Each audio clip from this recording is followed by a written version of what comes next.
right. All right. Man, I ain't even really spent a lot of time playing last night, man, because I had a show. Shout out to those who I met last night or who performed with me. It was fun. Shout out to Lucy. Y'all already know. Man. But the show went great. And yeah, like I said, I didn't really have opportunity to get to none of the music last night. So that's what we'll be doing today. A little bit of music. Actually got a lot of shit I'm gonna watch on TV too. Play the game. Y'all know how we do. Pretty cool week. Only I've been finding my picks.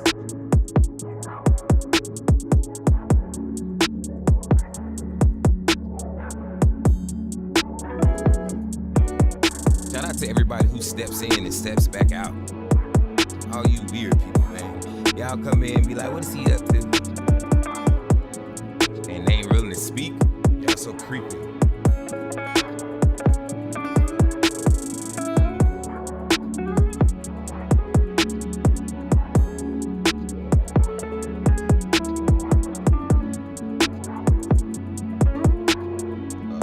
Sheesh. Let me get it together.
Alright, I think I want to try to cook us something though, man. You know what I'm saying? So let me do this. I'm gonna do that. Oh man, do a little warm up, man. I ain't played in like for real in a couple of days. Now that I think about it. Now that I think about it. Oh.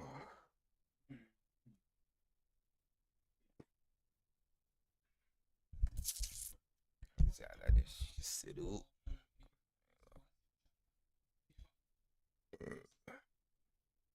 What they talking about on TV, man? What they talking about?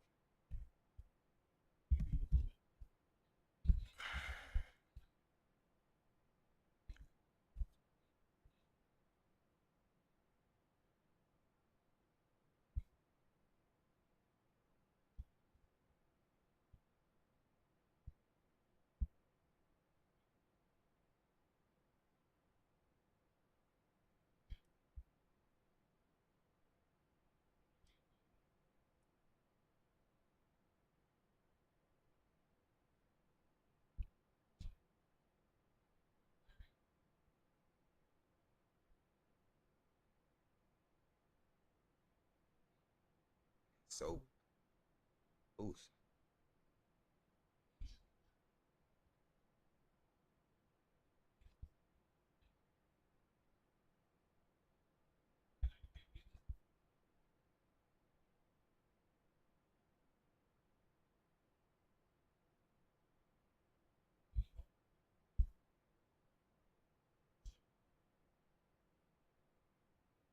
Hmm. Yeah, that's such a big purchase. I think that people are overlooking. Like that, it's crazy. The WGA is at it, you know, in questioning, and rightfully so. SAG is questioning it, rightfully so. DGA. I mean, it's crazy. I mean, that's a big thing, right? Like you got.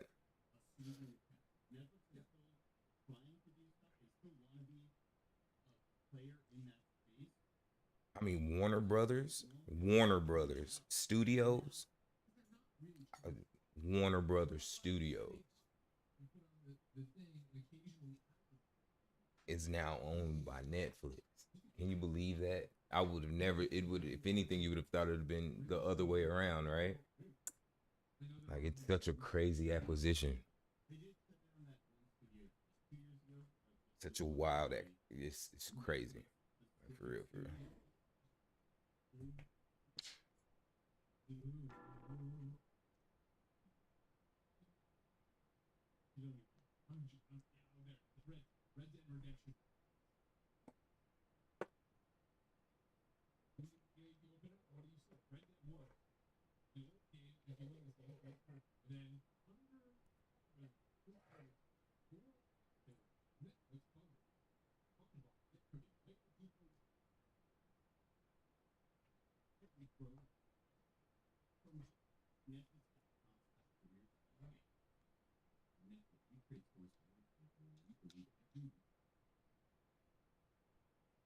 I know that's right. I know that's right. And what? Now after the damning documentary Sean Combs' The Reckoning, produced by 50 Cent, aired, I kind of like Diddy. Diddy and his team have been scrambling to make it disappear. The documentary itself unearthed a lot of truth about I'm the watching monster it. I'm Diddy only on. I in just started all the his second episode. snake-like ways. Now, many people wondered how 50 got the secret footage Diddy didn't want released, and his former security guard Roger Bonds revealed exactly how. Bidden. Forgetting it as your boss. Yo, man, yo, how 50 get, blah, blah, blah. Yo, Puff, take this self doing that. Let me explain something to y'all. All right, whether it's NDAs, whether it's whatever. When these young boys come in, first of all, he only deal with young videographers because he want to rob them, and he know that they want the opportunity to follow Puff Daddy, P Diddy. They want that opportunity. so they get him at a low price anyway. But when you stay out so many hours a day, Puff wants a videographer with him 24 hours a day on call. Whether we on a yacht, whether we on a ship, wherever we at, he wants to videotape that, right? So now, they come to agreement. They come to whatever the pay is going to be. But then it be so many hours on that invoice that he don't want to pay. He gets in touch with the office. He gets in touch with the chief of staff. Yo, what is this I'm paying? What is this I'm paying? You know what you paying. You was outside all of these hours. It's 160 something hours in a week. You was outside 140. That's the invoice he put in. So now, being if you got a contract and he don't stand to that contract, guess what happens? He could do whatever he want to do with that footage. So now that footage goes to the highest bidder. And 50 had to be the highest bidder to get yo, this is business. Got the money, yeah. You know what I'm saying? Everybody ain't in love with you. Everybody ain't dedicated. Everybody ain't loyal to the point of stupidity.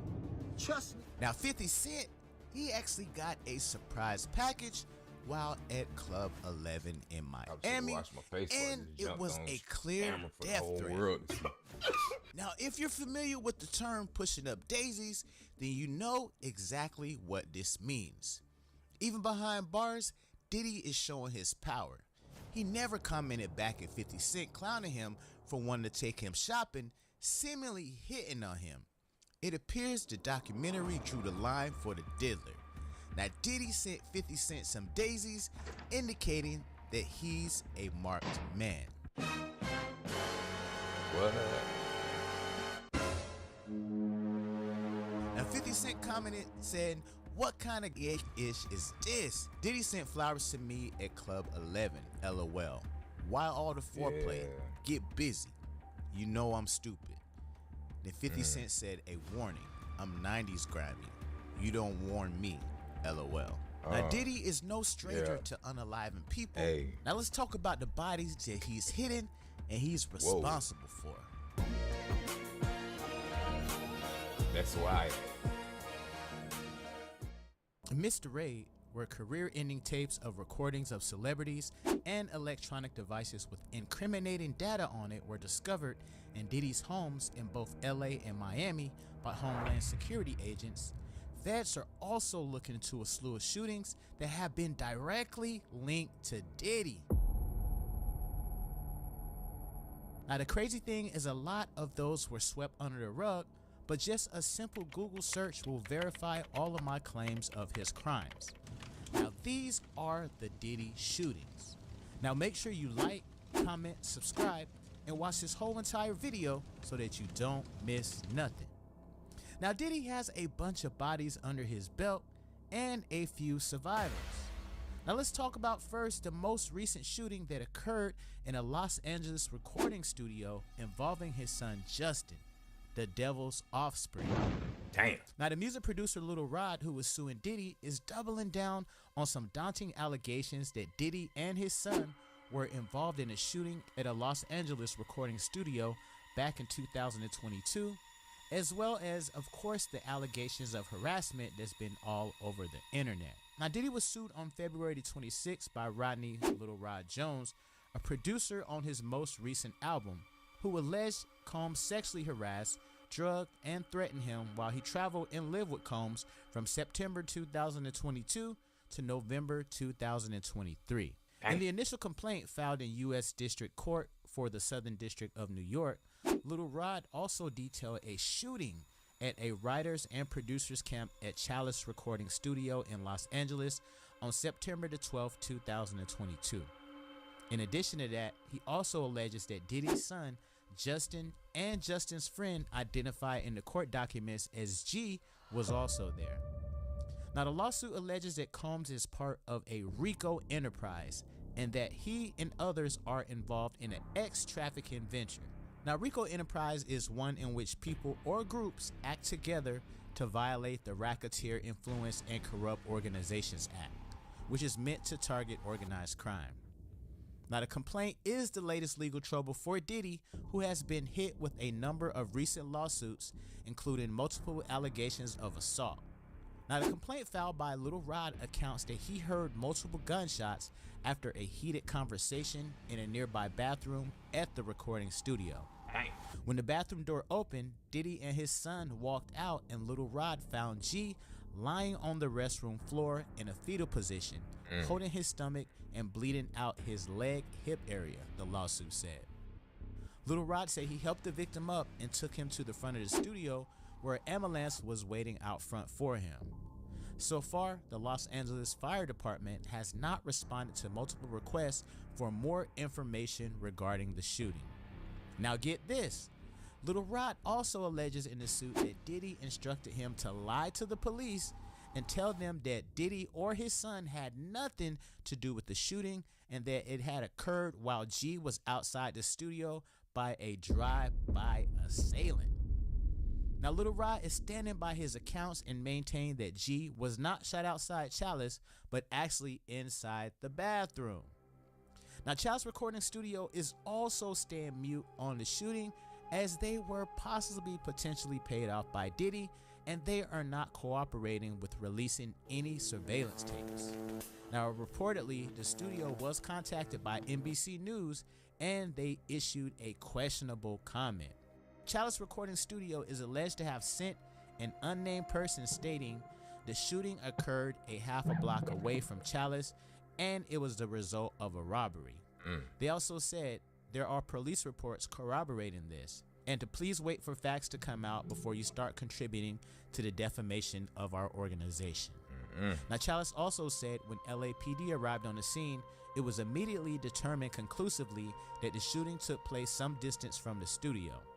Now, more information in the complaint also states, citing a media report that claimed G went to the studio after he was shot. But Little Rod's original suit indicates police were inside Chalice and witnessed the blood in the bathroom, but still went along with the bogus claim that the shooting took place outside of the studio.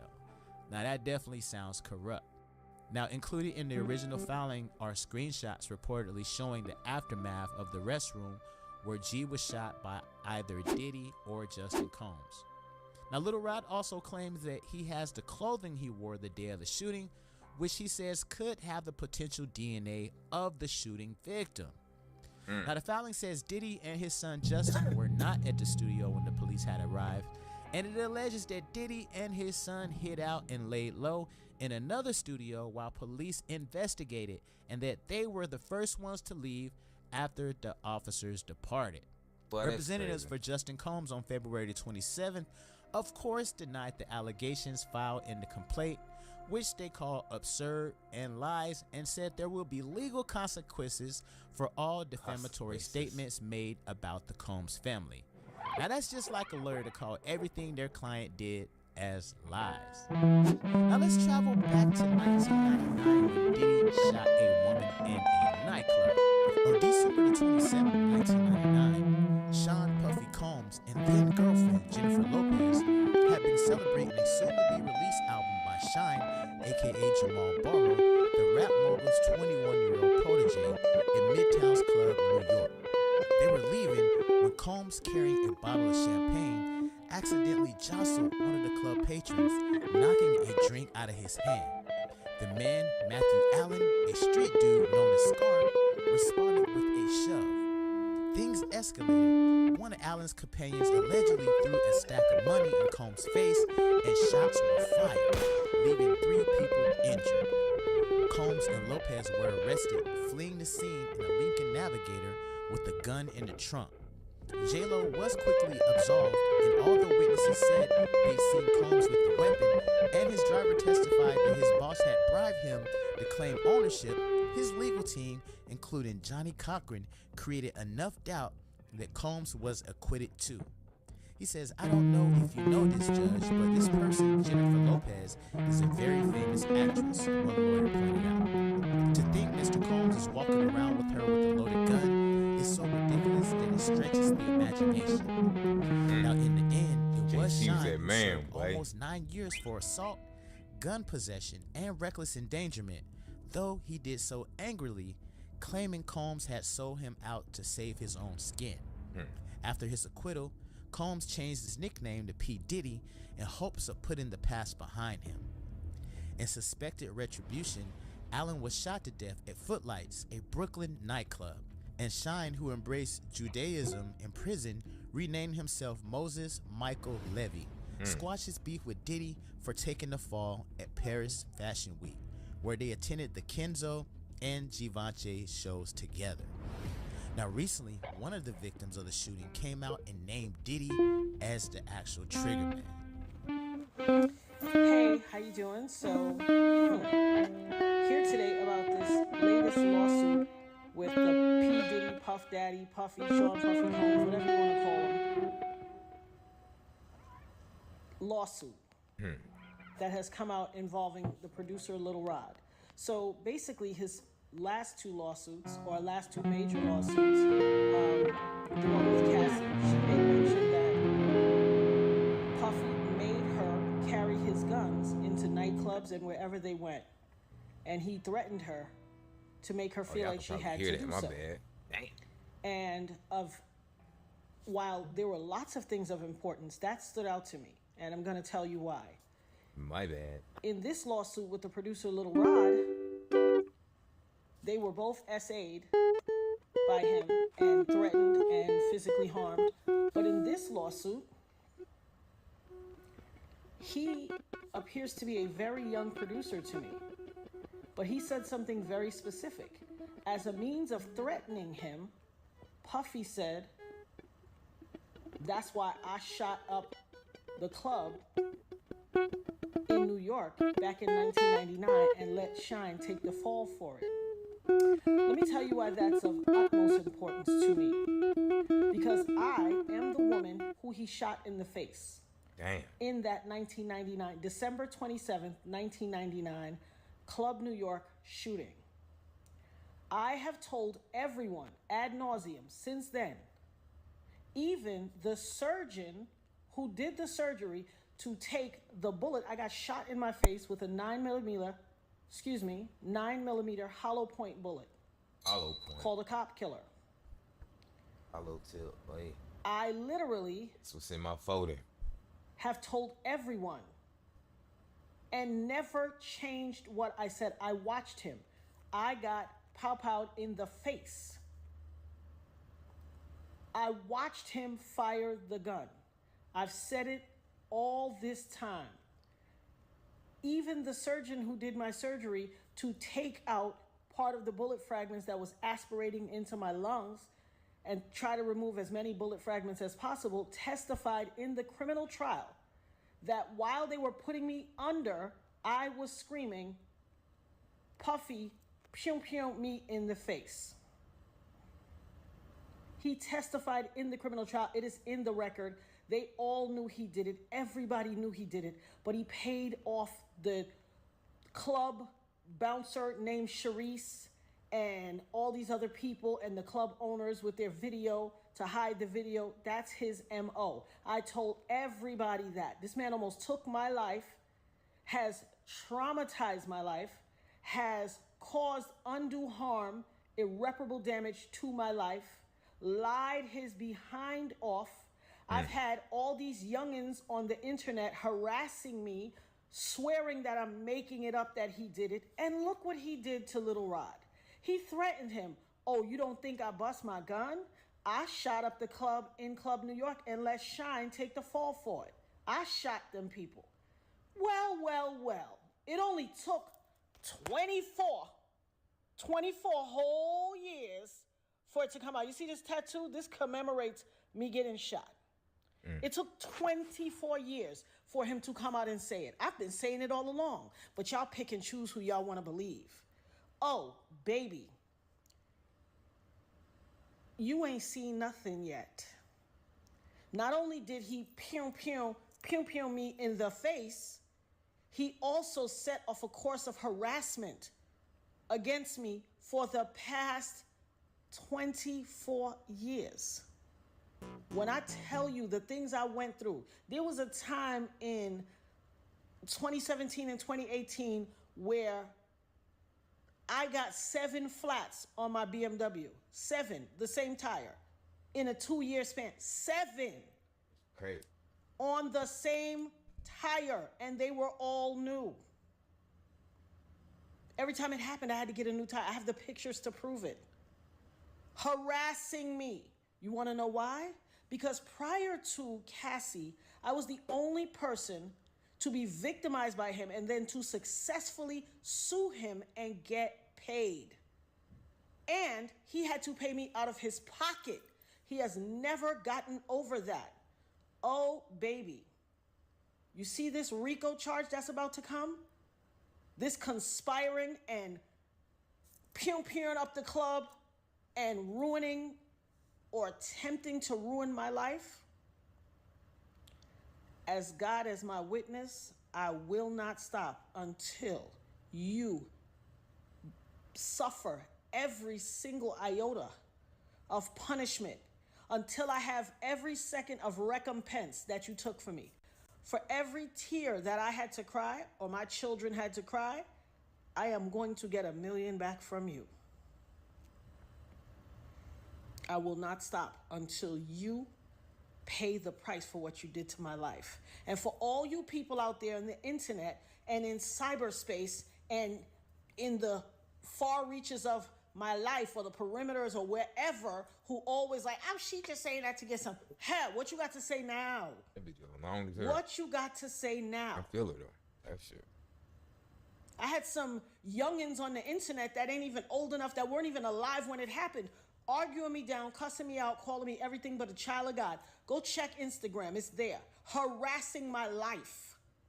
Harassing. That was tough. That was also a lot, man. A lot.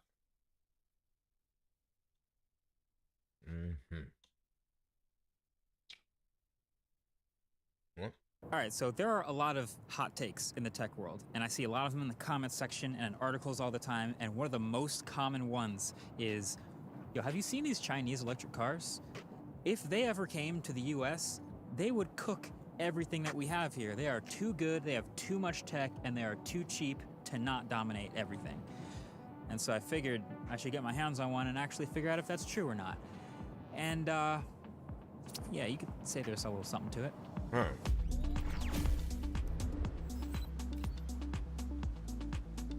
The Xiaomi SU7. There are so many crazy things I've learned about this car while I've been testing it, but let's just start with the basics. This car here I've been driving for the last 2 weeks is called the Xiaomi SU7. Yeah, that Xiaomi. So the Xiaomi that makes basically everything in China: tablets, headphones, robot vacuums, printers, appliances, and smartphones. And they even refer to the trims of this car as the SU7, SU7 Pro, SU7 Max, and SU7 Ultra. So this here is the SU7 Max, and this retails for about 299,000 Chinese yuan, which actually converts to about $42,000 US, which is gonna be a lot more impressive in about 5 minutes. So base specs, this is a fully electric 4-door sedan, 101 kilowatt hour battery, dual motor, all-wheel drive, 673 horsepower, and 320 miles of range. Already, those are specs on paper on the level of like a Tesla Model 3 Performance, which today like my Model costs 3. like $55,000. Now, looking around the outside of this car, it looks like a pretty reasonable car. I think a lot of people would agree. But that's the thing. This is Xiaomi we're talking about making this car. And they're not a car company, which means they don't have any previous designs that they have to pay homage to or any traditional lines and shapes that they have to keep around, which means a little bit less prestige, yes, but also a little bit more freedom. Because I see them taking stuff from all over the rest of the car industry in this car. Like these headlights, for example. That is very much a McLaren-looking headlight. And they have Lotus lines on the hood here. And then as you get back, even more. Kind of looks like a Porsche Taycan from the side profile, if I'm not crazy. It has these thin bezels like the Polestar, and then a thicker taillight across the back, which kind of looks maybe like a Lincoln or some others. And then there's a fully active wing on the back that kind of looks like a Mercedes AMG GT. All of these are more expensive cars from more premium brands, and so they kind of meld them all together into one car with this kind of unique purple color that honestly I think looks pretty good. And we're not even on the inside yet. Okay. Y'all know So I'm the a sucker inside for tech on the here inside. is where they really start to stack the wins. This is a nice car, not just in like a nice with an asterisk type of way, like, oh, this is nice for a $45,000 car, or, oh, this is nice for a car I've never heard of. No, this is a nice car. It's got this pretty clean design all around the interior. Again, bringing in inspiration and premium features from a bunch of different places. Like these are comfortable, heated and ventilated leather seats. This heated steering wheel looks and feels a lot like a Porsche steering wheel to me, with the shape and the simplicity and just a few buttons with stalks at the bottom. There's a big, bright, and automatically aligning HUD in front of me, right in front of the road at all times. And that's right above a small display behind the steering wheel, and then a 16-inch primary display in the center. And then there's storage everywhere. There's here in the middle between the front seats, where they've also cleverly stored a flashlight powered by the car's battery, kind of like Rivian. And believe it or not, a tasteful amount of real hardware controls here. There's a power on-off button right here. There's temperature controls up and down, fan speed up and down at my fingertips. You can also put the wing up or down at the back of the car. And there's a lift height because there is, of course, an adjustable air suspension. Up at the top, there's a pair of air-cooled 50-watt wireless chargers because, you know, if you got a Xiaomi car, you might as well have a Xiaomi phone with 50-watt wireless charging to match. So those go up there. There's also a huge tinted glass panoramic sunroof over my head. Very nice feature. The headliner is all Alcantara everywhere. And there are 25 speakers in this car that sound really good, and ambient lighting everywhere that pulses to the bass of your music in the colors of the album art of the song that's playing. My 'cause Tesla it's do connected that. to the car, and it just knows that type of thing. And My that's not model even 3 do mentioning the that. backseat experience of this car, which is also really nice.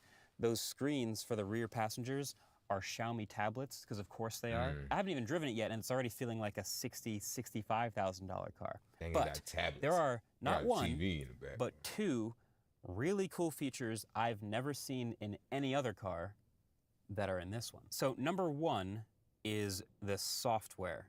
The software is so good. This feels like a preview kind of like what Apple might have done if they'd made an Apple car. I say that because it's super smooth, just like a smartphone, but also it's a car made by someone who makes a phone. And so the car plugs right into the Xiaomi ecosystem in so many ways. There's a wireless charger, but also wireless screen mirroring. It connects to various other Xiaomi smart home accessories like security cameras. You can sign into them with the car with your account, so everything from text messages to map directions are all syncing from your phone. And hey, if all else fails, thankfully as a backup, this car also happens to have wireless Apple CarPlay, and it's nice. I think it is the biggest, nicest window of wireless CarPlay I have ever seen in a car. I think probably my favorite example of the software being incredible in this car is you see the speaker and the headrest behind me. When I'm driving and my phone is paired to the speakers in this car and I'm navigating, you know that part where like you're driving and the music's getting pretty good and right as the bass is about to drop, the navigation voice comes on and interrupts it? That never happens in this car because it separates out the voice from the navigation and puts it just in that speaker behind me while all of the rest of the music and the sound in the car stays exactly the same. So as a driver, I hear the voice saying, turn left, turn right, but everything else, including the music for all the passengers, stays sick. That is dope. Is my favorite software feature I've seen in a car in a while. That's So the software actually being dope. awesome is the one thing, but the second awesome thing is the modules. Because this is a modular interior. Because hidden around this car are a bunch of various mounting points for modular accessories. There's one over here in the corner and another over here in the center, all the way around the back of this center display. And so on these mounting points, you can attach various accessories that Xiaomi makes, like this extra speedometer and trip display, or this magnetic car mount in the corner of the car, or this super useful USB hub that gets full power and can pass it along through a cable to passengers in the back seat or wherever they want. There's also high-quality microphones that pair to the car for a karaoke experience, or even long-range walkie-talkies for some reason if you need to maybe shoot a video with the car and communicate with the camera car. What other car does this? I've never seen the ability to customize exactly how much hardware or how little hardware you have in the interior layout like Xiaomi does. I mean, they're not a car company, clearly, but they've come up with some really innovative things to make the car uniquely your own. You can make it maximalist. You can make it minimalist. You can do as much or as little as you want. And that'll, of course, fluctuate the price you pay, but hey, that's up to you. I think that's pretty sick. All of that is without even mentioning all the little stuff like the active noise cancellation in here, the quality of the speakers, the surround sound, all the other things that the software does really, really well. And I haven't even gotten to driving it yet. Damn. Right. I like this car. So this is obviously a standard issue 4-door electric car, right? But the superpower of electric cars is that they can have multiple personalities. That's what makes these interesting. So in its default mode, which is comfort mode, that's what pretty generations nice, actually. It rides super soft. Studying, not it's fucking chill. around. The air suspension is actually pretty incredible. I feel like this is on the same level of absorbing all these bumps and all these potholes and the things on the road as the Lucids that I've driven. Like, this is really quite good. And it never gets too unsettled. The accelerator pedal, it's responsive enough. It's not like super twitchy and aggressive. It's obviously the comfort mode, so you feel like you have all the power you need, but it rolls it on nicely and eases off when you remove your foot from the pedal. And what a lot of other EVs don't have is this really high degree of customization over exactly how that feels. Like, there is a full-on power delivery slider. You can move it to be a fully rear-wheel drive vehicle all the way to a fully front-wheel drive vehicle. And then the lift-off regen is nice and secure and assuring. This is you never have to take the car out of this mode if you never wanted to. This is a very reasonable thing to expect from a 4-door electric car. But there's also a drive mode knob down here. If I just turn it one notch to the right, everything turns red. The graphics in front of me change. I get my estimated range and my speed and how much power I'm using. And then I rotate it again, and it's Sport Plus mode. And there's a G-force meter now, and now all of a sudden the accelerator pedal is way more responsive and twitchy, and everything firms up. The steering is definitely heavier. So this feels much more like a fun type of drive, and it's not quite on the maxed out level. Like, I know people want to compare this to Porsche Taycan. This is not Porsche Taycan levels of sporty, but it's like one notch below that, which is still really good. It's got all the EV party tricks, 0 to 60 in under 3 seconds, launch control, and even a little boost button where if you press the drive mode button, you get this crazy graphic on the screen, and then that's all of your power, which is sick. So obviously it does great in a straight line with 600 plus horsepower, but it kind of handles on the same level of Model 3 Performance or BMW i4. This is a really capable car. It's kind of like a wolf in sheep's clothes type of car where you see it on the road and it doesn't necessarily look like something that has Porsche 911 Turbo S horsepower, but it does. And so yeah, it just gives you this confidence of being able to place the car wherever you want on the road, and that is the superpower of electric cars. Plus, it's got these active bolsters. The seats are hugging me when I go around turns. So when I turn right, the left bolster kind of like hugs, like catches me a little bit. This is something those very expensive G-Wagons have done and popularized for a while now. It's a little weird, not gonna lie, but it just makes you think it's doing something. It's also become much more apparent as I'm driving this car how well built it really is. It does not feel anything like the $42,000 price tag might suggest. Like, obviously the materials are one thing, and you've got these leathers all around and the stitching and these different contrasted materials, but also just in general, like, it's quiet in here. I don't hear motor noise. I don't hear wind very much. I don't hear other cars or noises around me outside the car. Like, I can verify that there are noises out there that I'm not hearing. It's sick.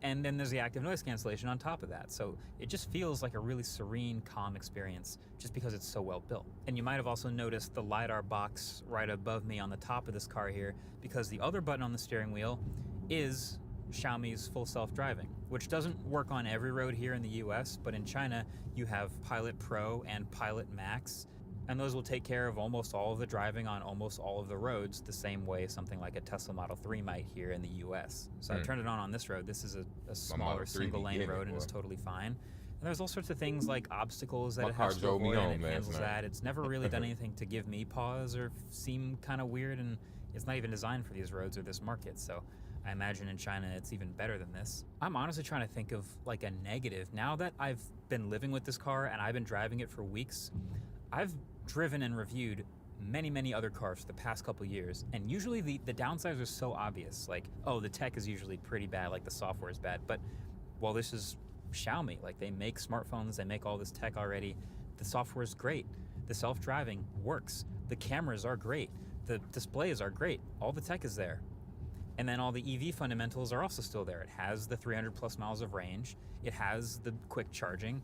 And it has the split personalities. It has the super chill, calm cruiser mode. And the 600 horsepower, brutal launch control, 0 to 60 in 2.5 seconds, sporty mode. And then on top of all that, it's built super well. Like, it has all the sound isolation and all of the hardware features and creature comforts and physical buttons and all the modules and all this. And it's like, this feels nothing like a $42,000 car, which I guess conveniently brings me back to the title of this video. So are we cooked? Not yet, clearly. This car is not available here in the US. But you can see how we could be soon. I genuinely, I'm not exaggerating when I say this is a $42,000 car that feels like a $75,000 car if it were made here in the US. And that's the thing that's most impressive about the Xiaomi SU7. And that's just this one. So really, now that I've gotten to live with this and drive this here in the US among all the other cars I test, here's my take. It's not that there's any sort of crazy bleeding edge tech in this car that's impossible to replicate. Obviously, the software is really good, and the modularity and some of the features are kind of sick, and we haven't seen them before. But like, if you took this car apart, you wouldn't find anything inside, any like bleeding edge battery tech or anything that's impossible to replicate.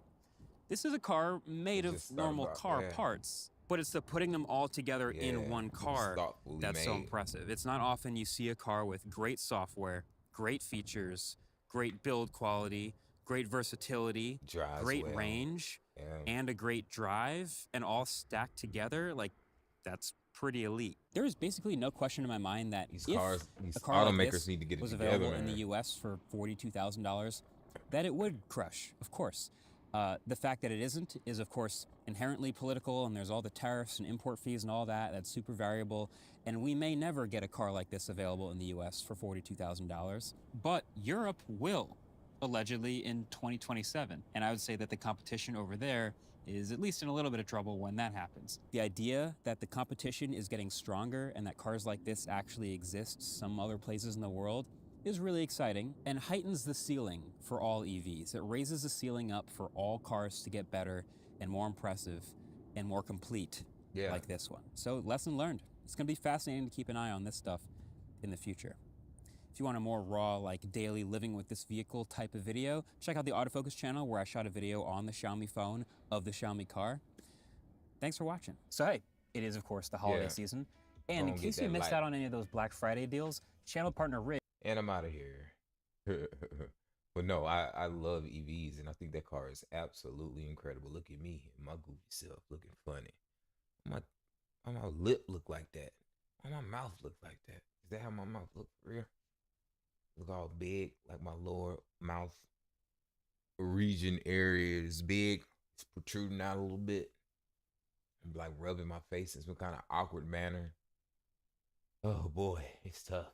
Man, what are we gonna do? Yeah. Them boys know, man. Michael was talking about how he feels like he gets no respect or he's disrespected. So I'm interested to see what he say about us. Respect or he's disrespected, and then eventually let on that sometimes you got to go into a dark place and come up with stuff.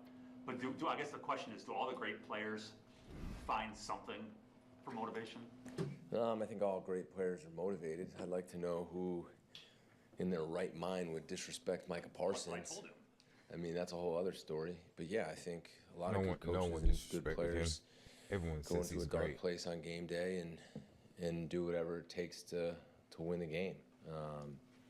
So I'm sure he finds a really good one to get into because it seems to be working for him really well. But I don't know how anybody could disrespect him at all, the way he plays the game. And it's not just the production and the sacks, it's just the way he plays the game, how hard he plays it, the knowledge that he has for the game. But I hope he goes into a really dark place on Sunday. So I'm excited to see that. Did Jeff, Micah Could've said in mushed his Detroit ass in that the Wyatt face. is a player that can't be replaced, so I'll ask you, how do you replace him? Yeah, you don't really replace a player like Wyatt, especially with how good he was playing. You know, and sadly, that was probably the best game that he was playing, and it was really, I believe, the last play of our game on defense, you know, which is really unfortunate. I mean, you know, he had the 2 sacks prior to that game and was playing really well in this game, really good against the run. I know Michael likes rushing with him a lot because he's a good pocket push guy and he can finish plays. And, you know, it's really sad what happened, and that's football. It's why you can't take for granted, you know, being out there every snap, giving it everything you have. You know, I love the guy, and, you know, we wish him a fast recovery, and, you know, we're hopeful he'll be back for OTAs and be ready to go again. But, you know, it's just like we've done all year, like he was out earlier in the season. You know, those young guys, they stepped up, and they're going to have to step up again. I mean, we're going to play a bunch of teams down the stretch that are going to run the ball. But when you get guys like Brinson and Stackhouse, who are the younger guys that have forced to play and develop probably sooner, right? They've gotten those game reps, and they'll be ready to go. And I think Carl and Colby have played really, really well this year, so we're going to rely on them more. So it's going to be all 4 of those guys, and we'll find a way to get it done. Was Micah's sack on that play, it looked like an inside stunt the way it turned out. Was that improvised, or was that designed for him to bend it inside like that? Without giving away too much, it was partially designed. Yeah. Micah, most of the stuff Micah does, there's some stuff that he does based on instincts, but a lot of what Micah does too is planned. I just asked because it seemed like he engaged the edge first and then came around. So Yeah, and a lot of times that could happen. With Brinson specifically, the last couple of games, he's gotten more opportunities. What is he showing you? What have you seen from him? No, I think it's his practice habits. I thought even this week, it's probably been his best week of practice. I think you get a guy who played a little bit earlier and then hadn't played as much and had another opportunity and took advantage of it. He's starting to understand the speed of the game. Just his fundamentals and technique have gotten better. He's starting to strain more. He's starting to get off blocks and tear off blocks. He's got really good pass rush ability. For a big guy, he's elusive, he's got good hips, and he's quick, and he can finish. And I think you'll see that. And now I just think in the run game, he's starting to understand that he's got to do his job every play, and it's going to be hard, and it's going to be dirty and grimy. And I think he's starting to embrace that a little bit more. But, you know, we're going to need him down in this stretch now. Jeff, I know Quay is on his way back, but what'd you think of what McDuffie gave you when Quay was out? Yeah, I mean, McDuffie was outstanding in those 2 games that he played Mike linebacker. You know, one, I think the communication and the ability to take the call for myself and get the guys lined up and make adjustments, you know, with him throughout the game. And, you know, on the 3rd down stop that we had, we were in a call, and they came out in a set, and he slid the front. Like, it was almost like I was up in the booth, like, slide the front, slide the front, slide the front. But I could no longer get to him on the green dot. And as I was saying that, he slid the front, and I was like, he got it, which I think was a big step for him. And I think that gives you a small example of what he's been able to do at a hard position to play mentally fairly quickly. And then nothing else surprises me. I mean, the guy's as tough as they come. He's going to give everything he has on every single play for his teammates and for his coaches and for the Green Bay Packers. And he's physical, and he knocks guys backward, and he's solid in the run game. And he's just a fighter. So I love the guy. I think he's got the respect of every person in this organization, and he's going to continue to play a lot of football for us. Hey, Jeff, you know how head coaches are in this league? They rarely say anything inflammatory about each other. So what did you make of it when Ben Johnson said what he said at his introductory press conference? Did you take that as a poke at the coaching staff as a whole? I don't think too much into it. Introductory press conferences, at times you're trying to win the press conference. At times things come out maybe one way or the other, but I don't look into that stuff very much. Yeah, I know. Honestly. I bet not. I bet you don't. I'll leave that between those two. Yeah. We'll figure it out on Sunday. With Bullard popping up on the injury report, not practicing today, I was taken back. I mean, he hasn't given up much of anything the last several weeks. What have you just thought about what he's done Bull? this year? Yeah, I- one year too, John. I think Bull is one of our most valuable players. You want to talk about another guy who's similar to McDuffie, who just his physicality in the run game, his toughness, his details.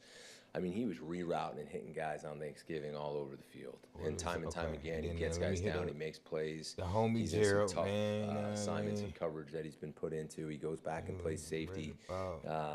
But I think the world of the guy. He's hard to take off the field. I believe someone was asking the other day, you know, why do you put him here? Why do you put him there? Because, you know, he's a guy that really deserves never to come off the field.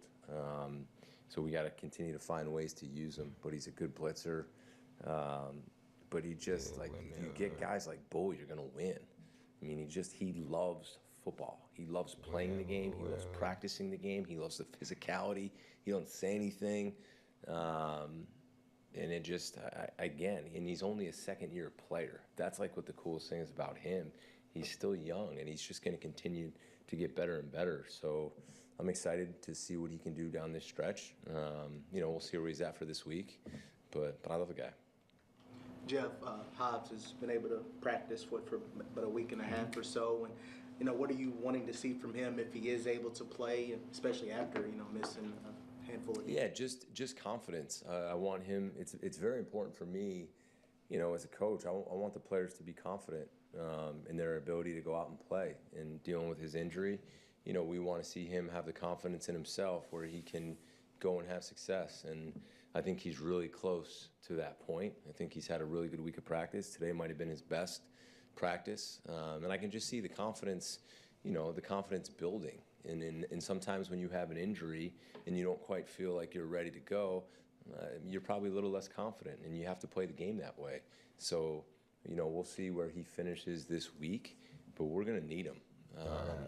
You know, he's a guy that we were counting on coming into the season, and he's really been injured for a majority of a major part of the year. But we're going to need him down in this stretch. I think people don't be thinking I'm so Would you consider accessible moving and back shit. inside where Like, he's you know what I'm played in the saying? past? Yeah, I'd consider moving around. Like, yeah, I'm still a regular like I said, I ass. think that was the plan. Obviously, I ain't rich and throughout famous. When we first got him from OTAs. Yeah, I might got a little notoriety, but I ain't rich like that. The plan like was to that. be able to move him inside and outside, and I think he gives us a really big asset based on matchups, based on down and distance, based on call, based on what type of game it is. All right. Yeah, whatever and all that jazz, nigga. It's good. What is this? You ever been somewhere, know you should leave, but you just can't because there's too much going on? This video is about the clear Pedialyte. Y'all is clearing out the shelves. Y'all is buying up all the Pedialyte. It's 100 million babies running around here dehydrated because these 304s is buying up this clear Pedialyte, trying to give they Hellcat a slippery slope. What? What is this place? TikTok. I thought I found What? the bottom of TikTok before. What a silly Negro. But I didn't know TikTok had a basement. 304 Talk is the wildest stuff I have ever seen. What? Hey, I love this dude channel, man. Shout out What to it What look It Look Like TV. I am back. What it do, baby? YouTube's own Varnell Hill. Did ya? Yeah.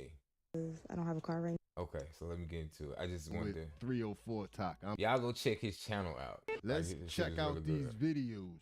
Getting right into it really ain't the terminology you want to use when dealing with 304 Talk. I'm sorry, y'all. I'm sorry, my bad.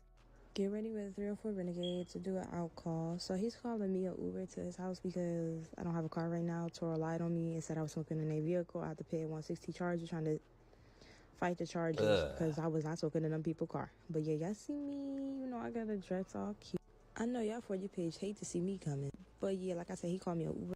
He sent money through Venmo, and one of my other guys sent me money too. So yeah, it was lit.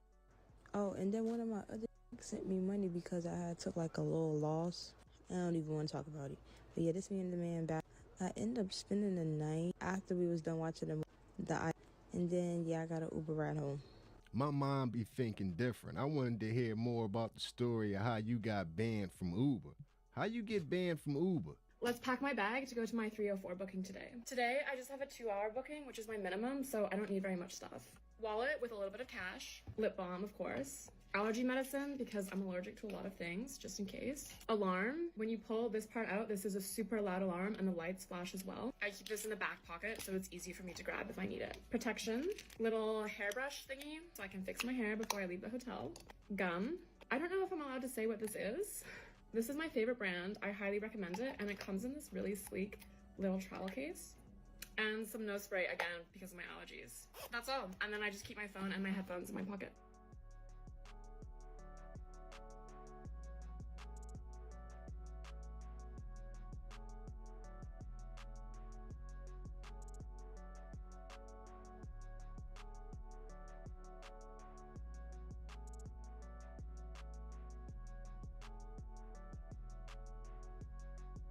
Man, yeah, that what that life be like, boy.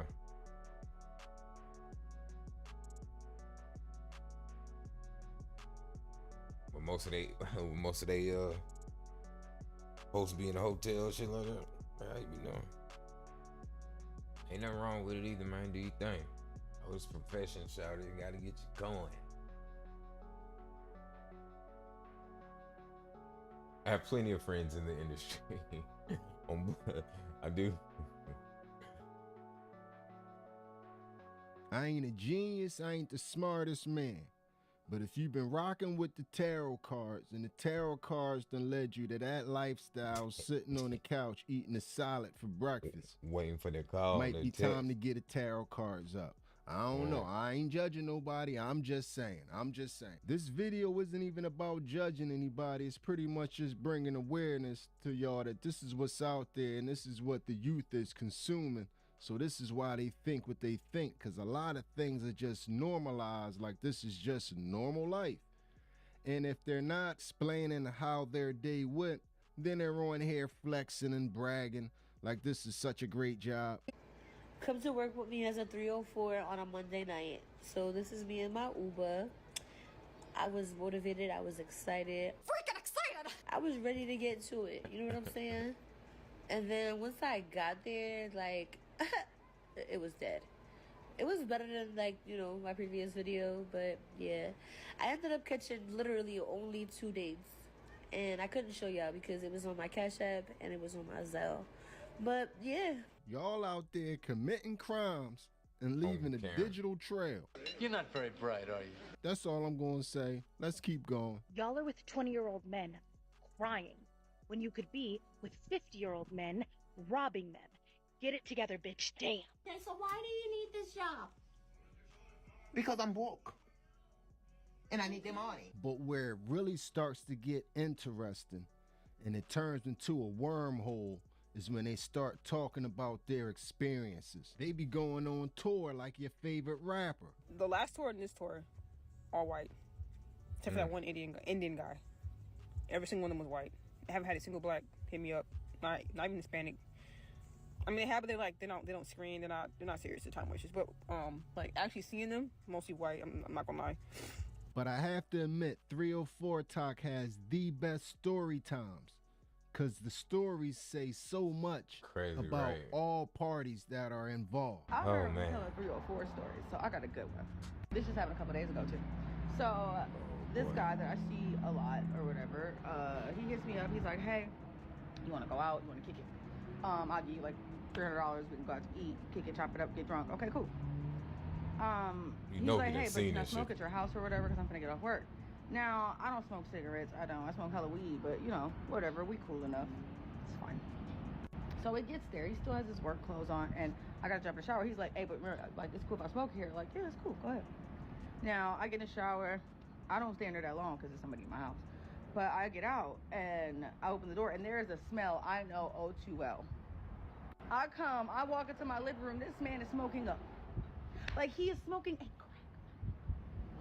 crack. Like, what are you doing? Like, I know, like, it smells like burning plastic in here, bro. Oh my God. Like, I am, like, just, like, jaw drop. Like, bro.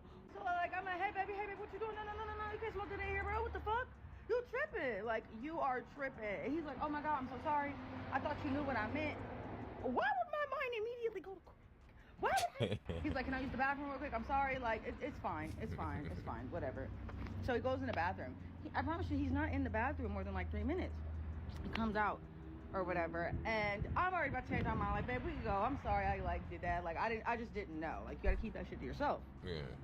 That is until like I walk into the bathroom like right after him because I gotta grab my phone drive left on the counter. Yeah. My bathroom smelled like so much shit. I'm talking about like booty, Duke. Oh.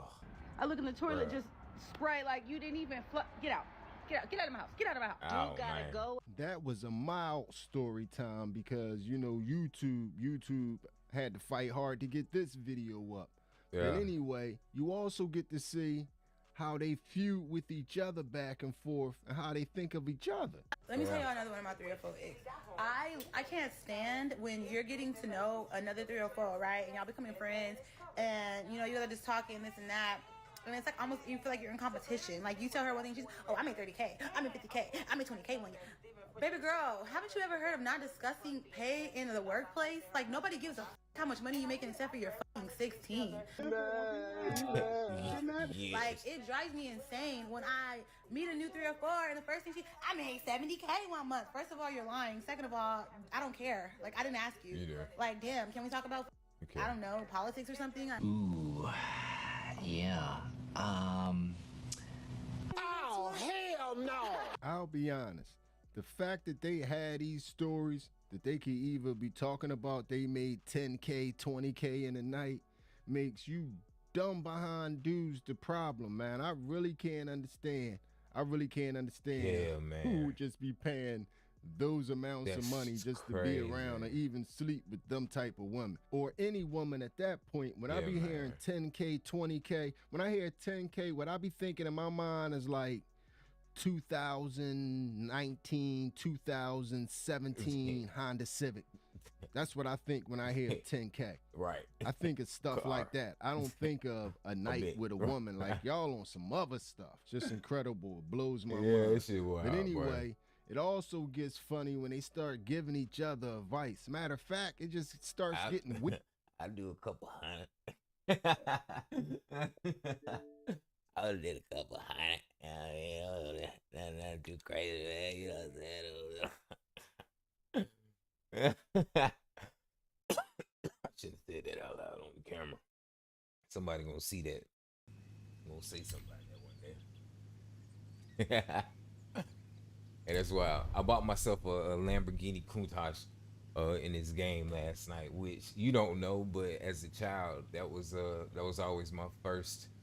And even to this day, when I finally make it, and I have millions of dollars, and you know I can start buying whatever the hell I want, right? I will plan on. I plan on buying the same year as my birthday, a 1984 Lamborghini Countach. I just think they are incredible. They always look really cool to me, and that's why Lamborghini now is still my favorite car. Yeah. Japan, you know how I feel about Japan. Let's try it. But well, I gotta drive. Oh, I'm gonna take that out. Yeah, man. So I love my Lamborghini, bro. Like, but I can't wait till I get one. You'll know I'm where I want to be at for real financially when I got my Lamborghini. I don't need none of that shit. Some dudes are truck dudes. Some dudes like muscle cars. Some guys like, off-road, whatever. Like, give me a supercar, a beautiful sports car like this any day of the week. Bugattis, Lambos.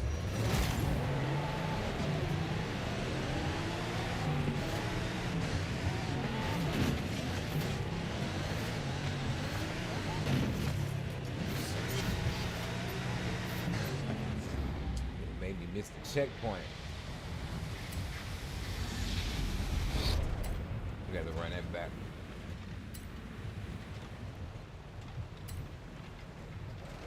I ain't gonna do this no more. I ain't gonna do it no more.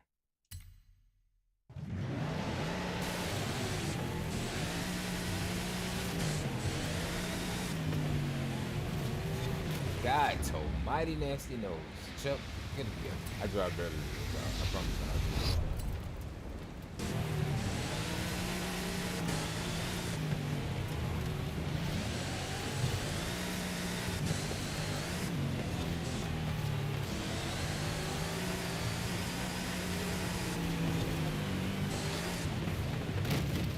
Get your ass on, man.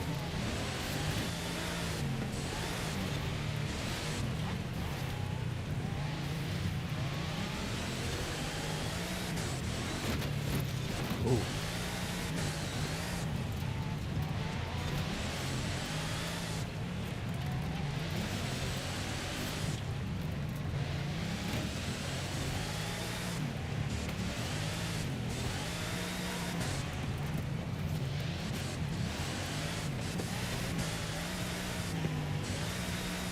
Ooh. Contact.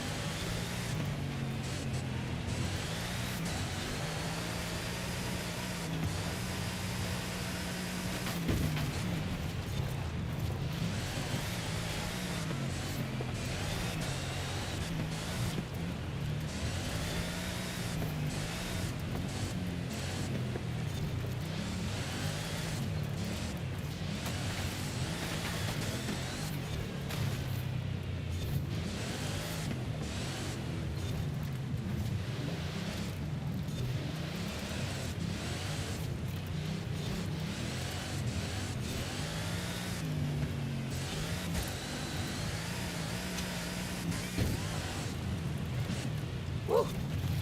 Woo. Woo.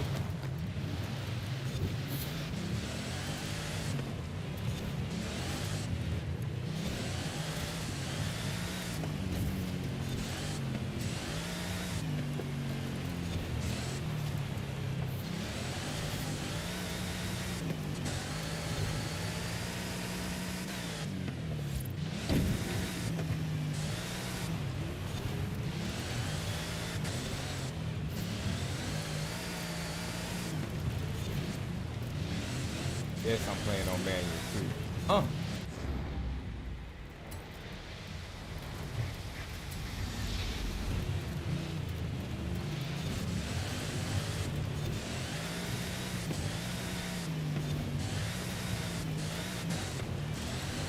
Damn it.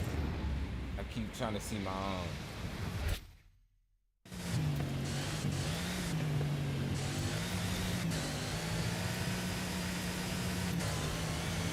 Whoa! See, as soon as I kicked it in the fourth gear, I gotta stay in 2 and 3.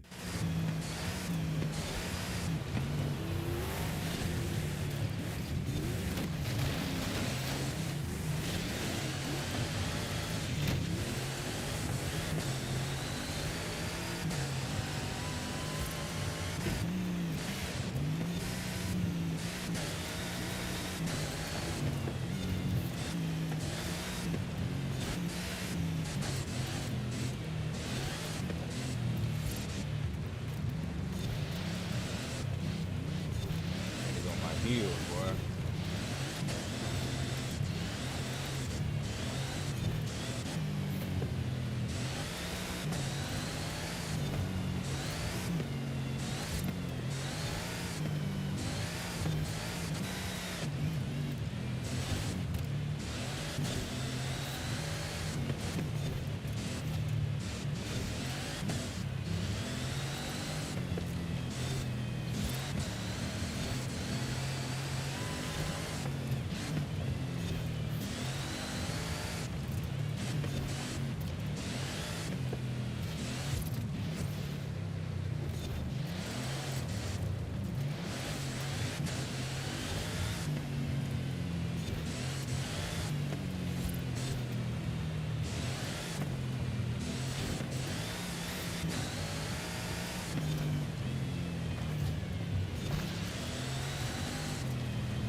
knew I was gonna do that too. Come on.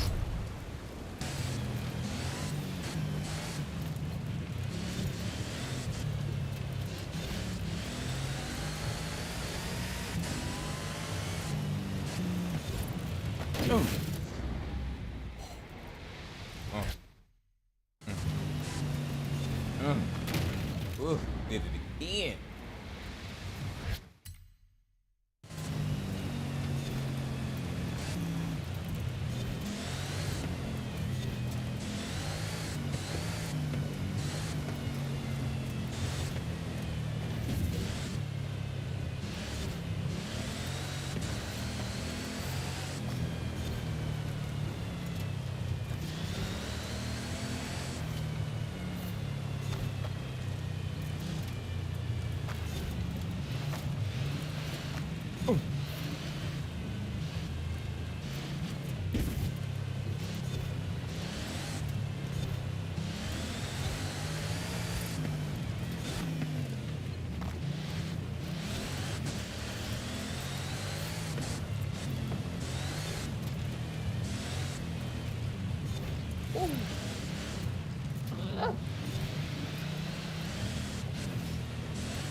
Too, my boy.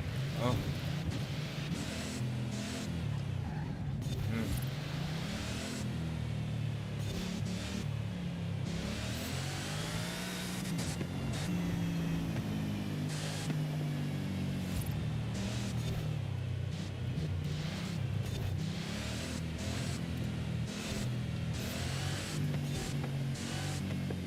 Ooh. Burned them boys in the Bugatti, but they ain't far.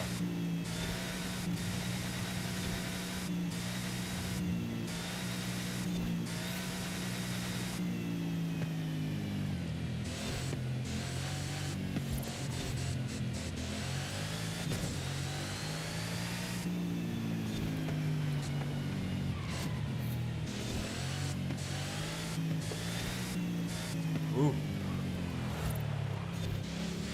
Cool little drill.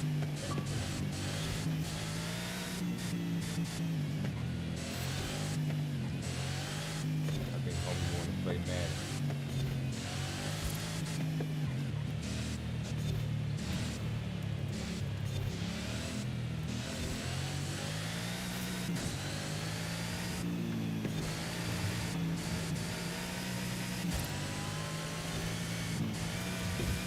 Ooh, keep control, baby.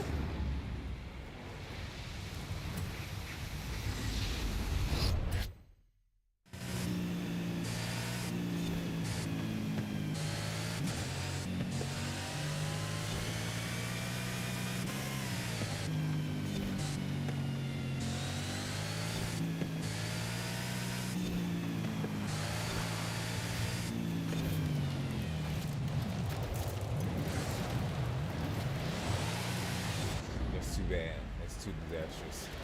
I got turned all the way around. I was about to do 60 or 180, shall I say? Let me see what the homie said. Ay, my guy. Ay, my guy.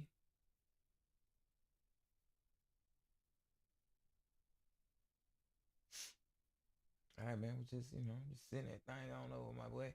Shout out to my homie Bruce, man, out in the A on the east side, man. My dog. Hey, love you, Big Chuck. Love y'all boys, man. Them niggas done held me down since I was a young nigga. Now I'm a old young nigga. But yeah, love y'all niggas for real. Forever, dog. You know what I'm saying? Yeah, I appreciate the love and support, man, always. You know I'm gonna stay there and I'm gonna stay at it. You know, on some real shit, you know, the Hollywood is what it is. It's that bullshit. You know, it is fake. It's a lot of that. And I ran into it while I was out there, bro. So, you know, if people wonder why it ain't pop off like that, I ain't gonna say it didn't. You know, it was a lot of shit that was going on, and it was a lot of shit that went on that I don't want to call circumstances out. I think for a big degree too, you know, I could have did things differently, you know, especially in hindsight. You know, I could have handled some situations differently with certain people and stuff like that. But outside of that, you know, it's been a hell of a journey, man. And like I said, man, I'm still here, but that fake shit, I couldn't cut it, man. You know, I gotta keep it solid. I gotta stay with my integrity. I gotta do what I know is best for me and myself. It's crazy because me and Luce was talking about that last night, and Luce was like, just her energy. I get it. It got me thinking like maybe I allowed myself to dumb down a little bit or calm down. You know, what did I say? What was the words I used to her? Shell up some. I think I've shelled up some. You know what I'm saying? I think I done shelled up, and that's a no bueno, right? Especially not for me. Like, you know, I'm usually like the loudest, most energetic dude. Like she ain't seen it, but I'm very crunk like her, right? So it's just it's been a wake up call. It's been good getting back out here doing stand up though. I tell you that. Had another show in 5 days. So then just really hitting the road, just really hitting, trying to get back to it, really getting the stride, work on this material like I got for y'all for this live shit I got coming next year, man. Where I'm gonna talk much in depth about all my life. This music gonna go along with it. It's a whole live show. So I'm working on that material now for y'all. Just know I had been rusty and I've been getting it together, right? So if you see me out and I'm a little off, just let it be that. What up, nigga? Fuck it. But last night was great.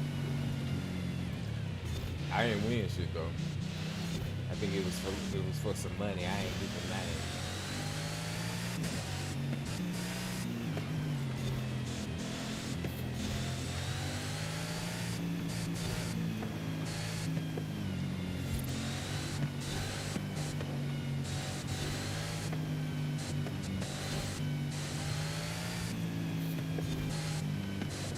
But yeah, man, the comedy game, I love this shit, man.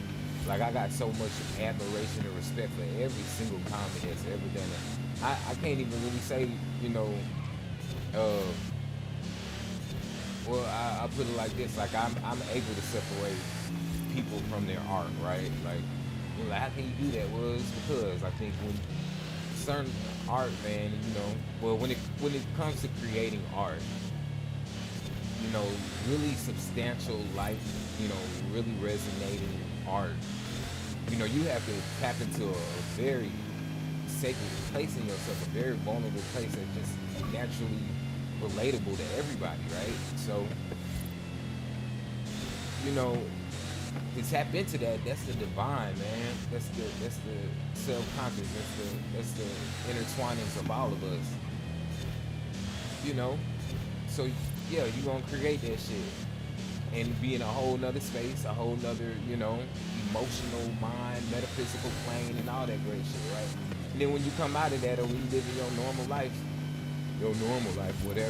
whatever person you are, whatever human you have cultivated yourself to be, you know what I'm saying? Whatever drugs you on, whatever drinking you on, or not, or, you know, whatever habits you on. I'm playing video games, the things you choose to saturate your mind with. I love science. I like tech.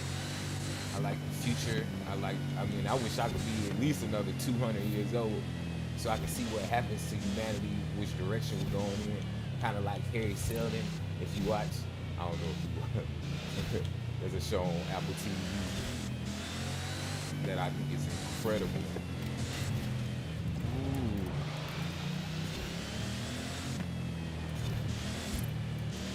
Ooh. Incredible show. I'm just all over the place, man. I'm just brain dumping y'all while I'm driving. But either way, when you go into so nonetheless, I'm saying all that to say, man, every comedian that I know or don't know, ever seems like I got respect for all of them. Just off rip as a comedian, this shit ain't easy. We all have to go through the same journey at some point in time if you really stick to it, if you're really going for it, right? Like, so, you know, I've been around comedians who I felt like I was super funnier than. You know, I've been around comedians who I felt intimidated by and was like, damn, that nigga is so funny, you know what I mean? Or I ain't even gonna say intimidated by, because I'm not really intimidated by it, but I definitely am recognizing, you know, another dude's talent or gal's talent. And I would say it's an admiration of it because I love the craft of it. I love the art of it. So like, when I see somebody that is killing it or they doing awesome, I do not hesitate to tell them a great job they did. Hell, I might even be able to tell you a couple of your jokes You know what I'm saying? Like, not out of the remember it. I ain't gonna remember it afterwards, but I mean, it's to remember. That's a good little stretch I need to clean on. But, you know, not so that I could be after. It's because I'm paying you attention and I'm listening to what you're saying, right? So, yeah, there you go, boom.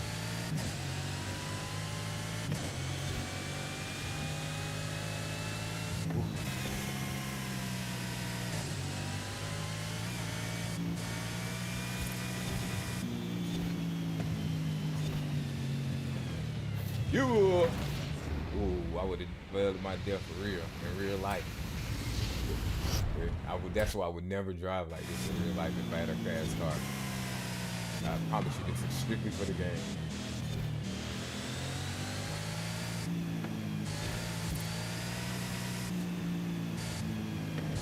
But yeah, so anyway, as I was saying about how I feel about this thing, you know, I honestly feel like I've been in rooms and in places where I didn't kill that shit, or maybe I didn't kill it so much, but you can recognize when I'm on, right? And other comedians might feel some sort of way, you know, might shut me out or whatever, but I also don't be giving a damn. I be in my, you know me, I'm an Aquarius. I am quick to be in my own head and my own thoughts and not be thinking about anything except for whatever I'm thinking about, you know? I'm more than likely watching the other comedians that's up there performing they set, you know what I'm saying? And just learning, you know, learning and paying attention to them, watching their mannerisms, seeing how they handle the crowd, seeing how the crowd reacts. Like, I really just care about this shit, you know. But I'm also like crazy because I got to a point at one point where I was resenting comedy, man. Like, I didn't even want to do this shit. Like, I ain't gonna say I ain't like no comedians, but I was not trying to watch no comedy nothing. Like, even right now, I'm still like that to a degree. I haven't seen none of Kevin Hart's new shit. And I ain't even jealous of Kevin Hart, but you gotta imagine how I felt when that nigga came out and he got my name in a way, right? Like, I'm Chucky Love for real. Like, that's my actual name. I ain't make that shit up.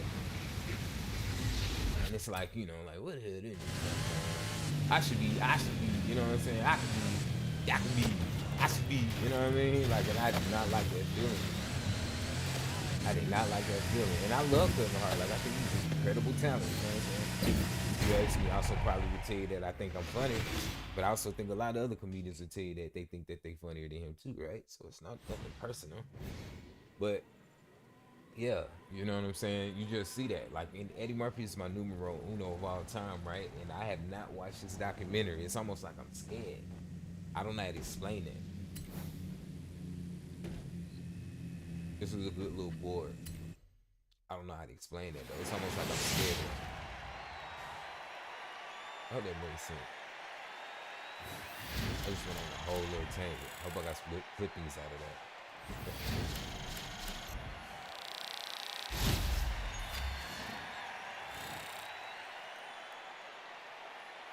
I feel like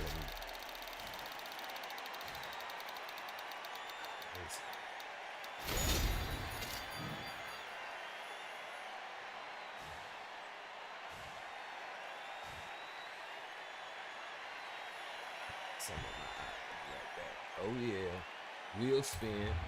I got 125,000. That's how I bought my compass.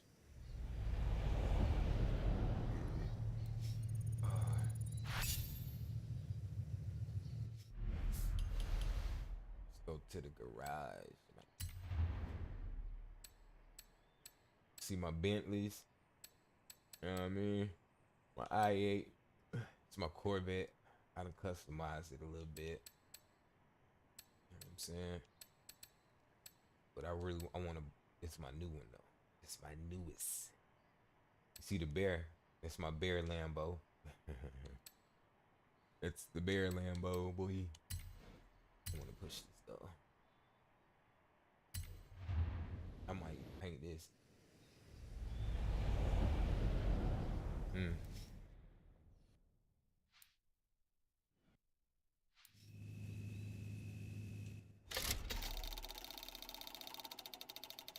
Give me a card. Give me a card. Come on, man. It's corny as hell.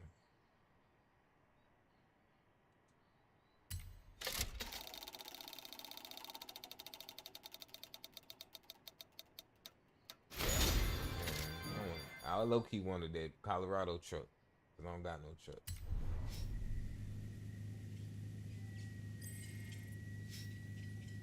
Alright. Okay, Chuck. Updating your route to a nearby horizon story. Here's your next challenge. Where's that? So you gotta get off is different in this than in that Bugatti. That Bugatti just takes out.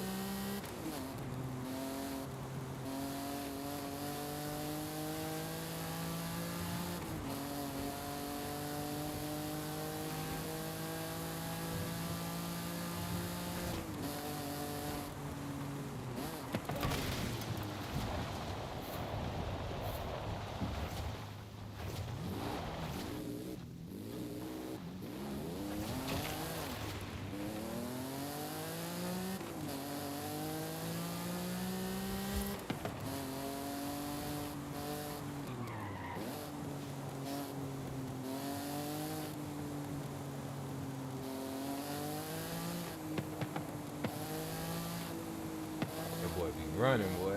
Woo. Woo. Woo. Woo. Woo.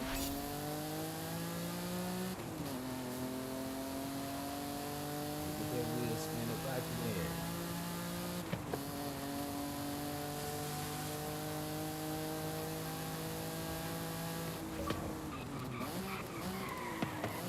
Alright, let's go. That's it. Made me crash my damn Countach.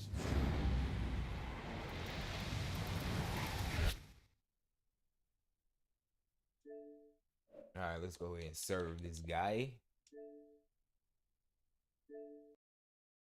Let's get it. Someone wants the bells. He gon' get them bells. I don't know. I don't know.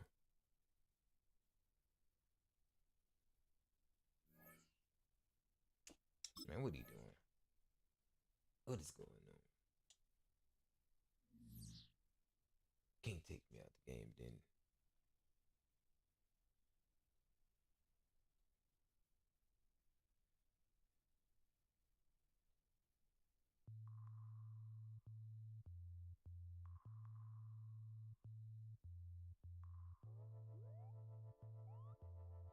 Don't send another invite. Send another invite.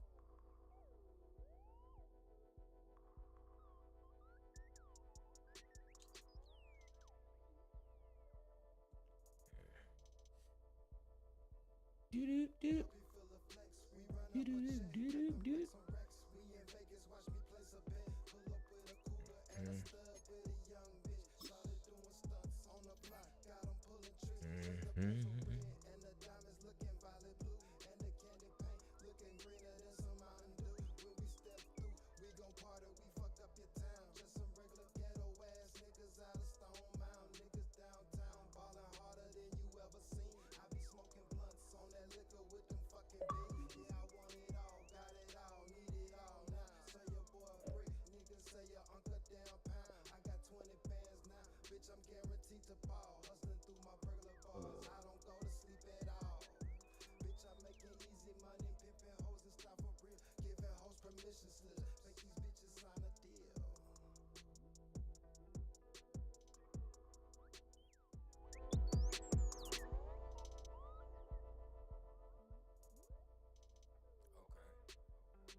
You know,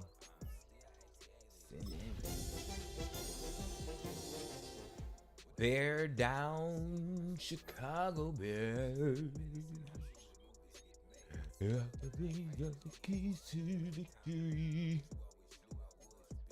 Bear down, Chicago Bears.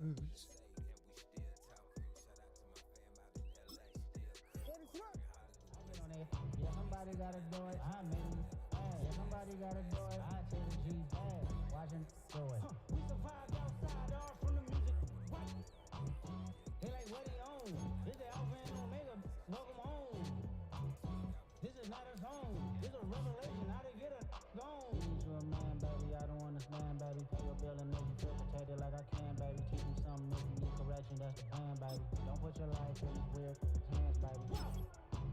It's not enough. Few solid left, but it's not enough. Few that are really step, but it's not enough. Say you bigger than myself, but it's not enough. Yeah, somebody gotta do it. I made it. Yeah, somebody gotta do it. I say the G bad. Watch do it. We can vibe outside, all from the music. Hey, turn this TV off. Ain't with my type activities, then don't you get involved. Hey, what? How many shit I seen? Send them off. Take a risk or take a trip. You know I'm tripping for my dog. Who you with? Couple sergeants and lieutenants for the get back. This revolution been televised. I felt Okay, that was much cleaner. Get your chili up. I don't know how to stop the music in these motherfuckers, man. I really needed to stop playing the music. That should be hitting me with copyright. Let me try to let me do that now. I did not want that work.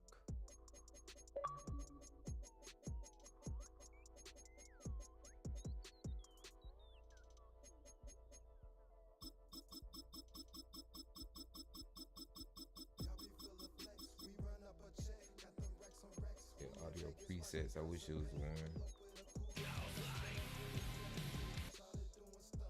Thank you. Streaming. Perfect. Perfect. Thank you, Madden, for knowing.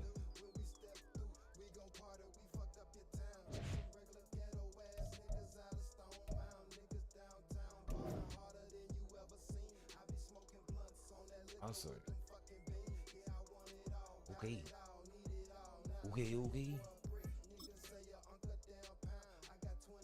If only he could hear me though. If only he could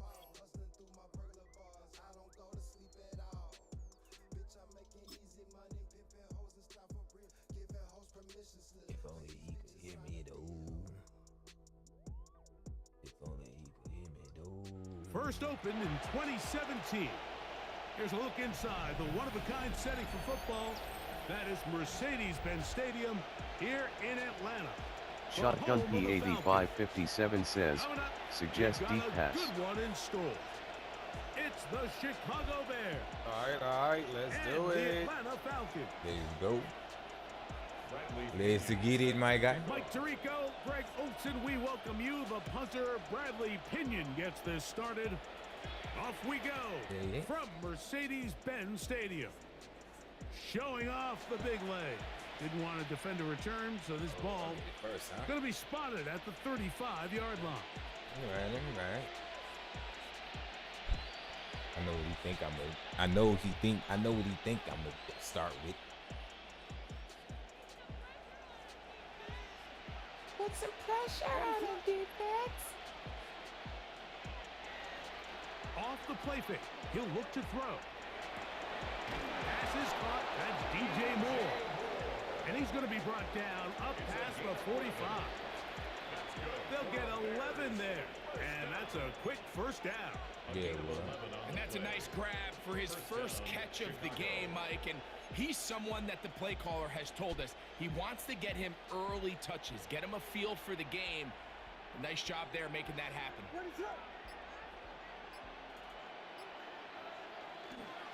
First run of the game here for DeAndre. Oh, that was ugly. He'll move I'm the gonna take pile that forward. screenshot. Let's give him a couple. That's David Onyemata in there for the tackle. That could have been better. A gain of 2 brings up 2nd and 8 at their 48-yard line. Let's see. Just around.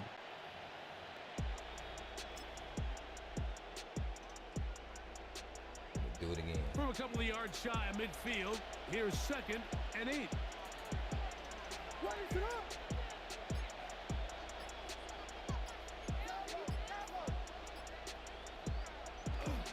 On play action, he'll set up to throw.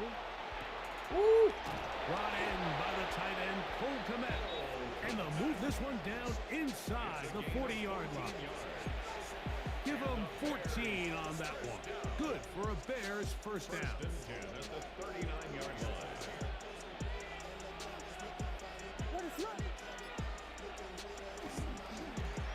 Oh. And that one shut down pretty quickly. He'll get back to the line of scrimmage. scrimmage. Oh, I had him. The big guys in the middle of the defense, Mike, the defensive tackles. So often they're asked to do the dirty work. Keep the blockers off the linebackers. Let them run around and make all the plays. But in this case, this guy's able to shed his blocker, make the stop, and keep it to no gain.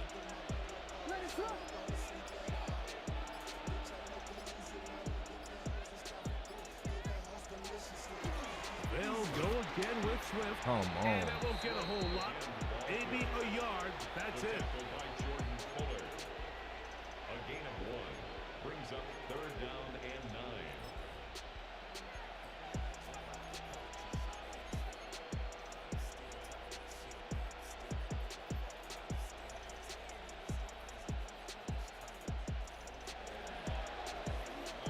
So we've come to the end That of was a bad. That was fairly bad. evenly played opening quarter. Oh, he got it on 3 Nothing minutes yet for real. on the scoreboard. Greg and I back in Atlanta after this. They need to get to the 29 here, facing 3rd down.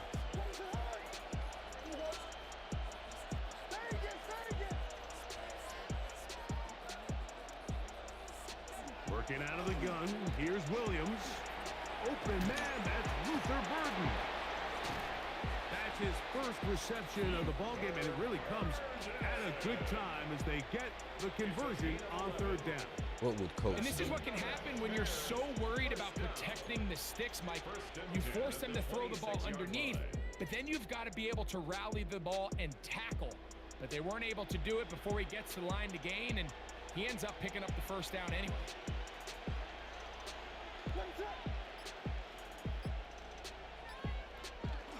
A play fake, and they'll throw with Williams. Moving outside the pocket. Now he takes off. Oh, come on, And he'll bro. take this into the end zone. You gotta be kidding me. Shouldn't none of y'all get this fool? Caleb Williams. Touchdown Bears. Oh, Lord, he forgot all about Caleb, bro. That one is going to hurt the defense. He's looking to throw, can't find anyone, takes off, and Greggy takes it the distance for an exciting touchdown run. And these are the plays, Mike, Oof. that just drive defensive coordinators crazy. Damn He it. had all of his I targets stay covered up, missing them nowhere field to go goals. with the It ball. bounced back And so next thing you know, fast. he gets out of the pocket, I mean, takes in the all middle, with his it, legs. He's just as dangerous with those feet as he is Damn, with I his stay arm. missing field goals. I gotta get better though. I know he ain't like that, though. So the lead stands at 6-0 Hey, look as at that. this one is kicked off. Agnew on the return. And he'll work this one past the 25. Yeah. So right about the 28-yard line. All right. So we're gonna be safe first off. See how he wanna go. I know he don't wanna run it. I mean, I know he don't wanna throw it. He in the gun though.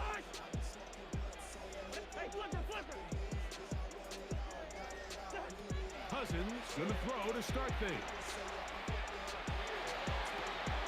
They go sideline and he stays in bounds. Oh, they gave him that? Got the feet down in time. The It's guy, a he ain't got first a down. lot of time. He is gonna press it.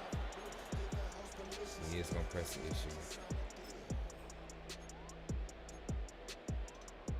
See how he do this. Start him off on man, then we're gonna move it on over to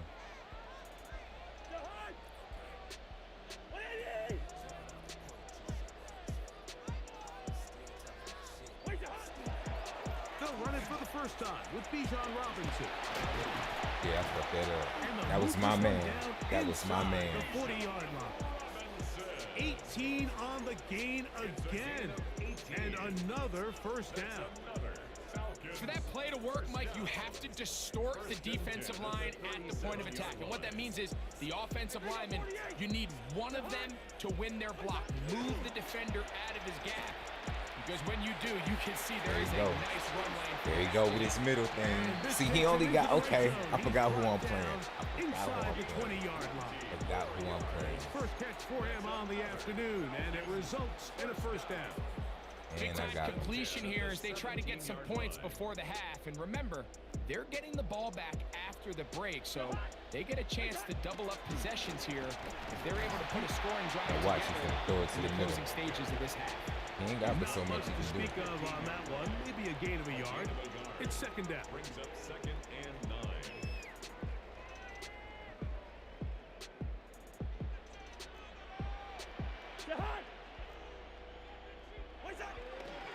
Another run here for Robinson. Yeah, ain't no running. And it'll be a pickup of 3. So You third better down throw it to the middle. forthcoming. You better throw it to the middle like you want to. 3rd and 5.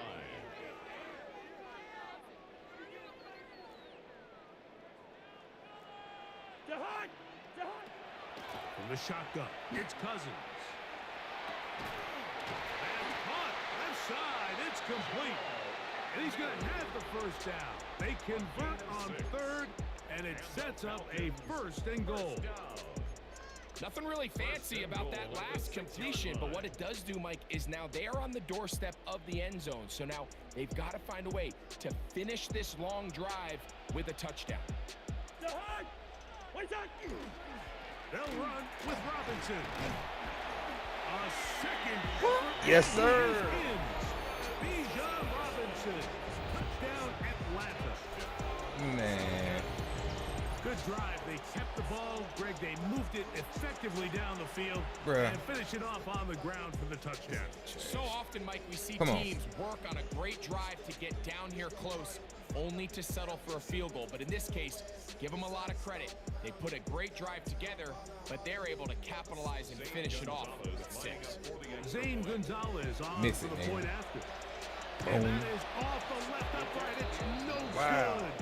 And they are unable to tack on the extra point.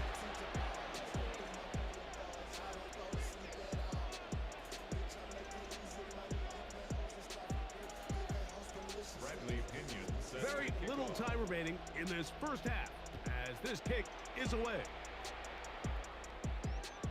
And that one is through the back of the end zone. It is a touchback. At their own 35-yard line.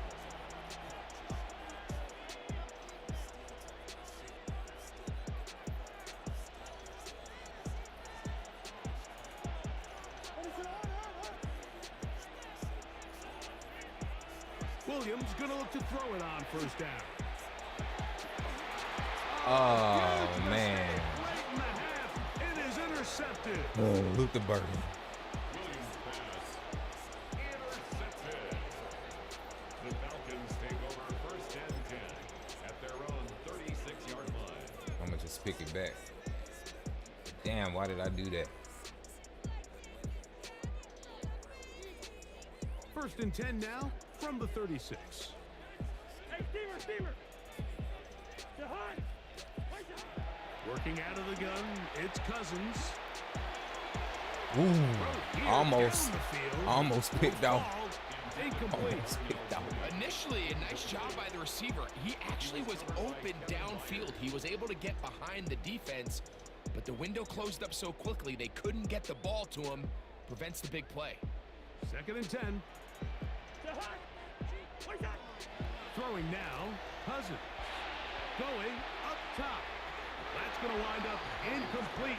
Should have got it, Ty. Time remaining. Time for one more Yeah, I don't know why you trying to do that on pilot. Crazy.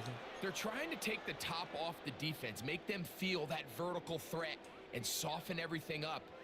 Wasn't a ton of separation downfield, at least not what they would have preferred, and ends it up being a wasted down. Pitts is the man in motion. He's going to dial up another deep ball. Oh, my God. Got it. And he will go all the way. Kyle Pitts. Are you kidding me? Oh, yeah. Y'all Y'all like that, don't y'all? Defensive breakdown. I mean, from where this ball was snapped, you simply have to just defend the end zone, and if they throw it short, come up and rally tackle. If they throw it in the end zone, high point the ball and knock it down. You cannot give up 6 points to end this half. So we reached the intermission. It has been an entertaining one to this point. Back with the second half in just a moment.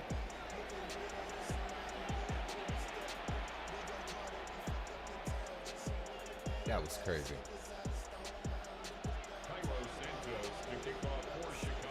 First half played out a bit as we expected. We'll see if there's a surprise coming up. Both teams set to go, and the second half is underway. Try to take them out, boy. The Falcons take over first and 10 at their own 22-yard line. Let's do this. So first and 10 now. They'll start from the 22.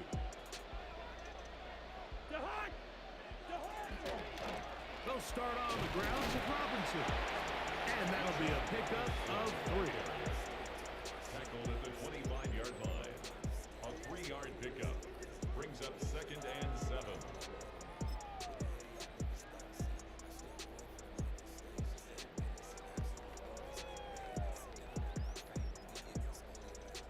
From the 25, here's second down and 7. They'll go again with Robinson. And it'll be brought down shy of 35, but that is good enough to move the sticks. It just seems like every time this guy touches the ball, he makes something happen. And not all of his runs are always going to be positive. He's kind of one of those guys that's going to get a 0, a 1, a 2. But it's the home run threat. It's the big plays that really tip the scales in your favor. And when you can generate those big explosive plays on the ground, man, it makes such a big difference for the offense. On first and 10, Cousins.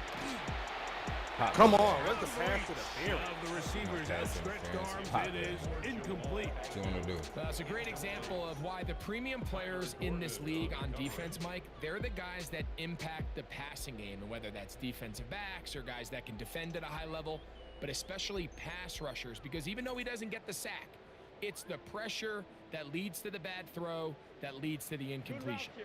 We'll try again. It's second and 10.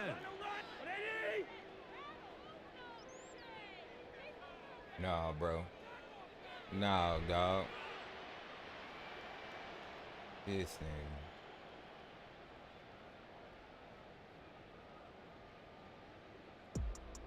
Come on, bro.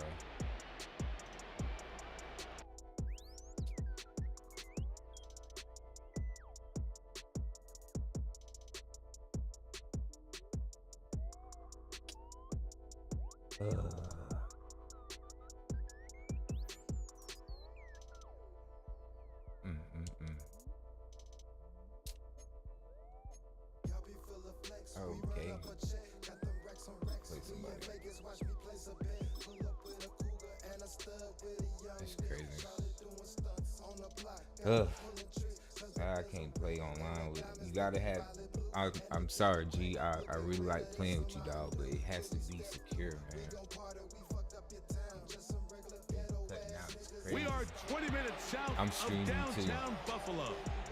It is Highmark Stadium here in Orchard Park, New York. This dude probably Straight can ahead, scrub, man. we've got a good one on tap. It's the Chicago Bears and the Buffalo Bills. Yeah, I know we We welcome you, Mike Tirico, Greg Olson, and that's Cairo Santos to get us started. And off we go in Western New York. And he's down at the 23, and that's where the offense will take over. Okay, we don't know what he like to do, so let's just be disciplined.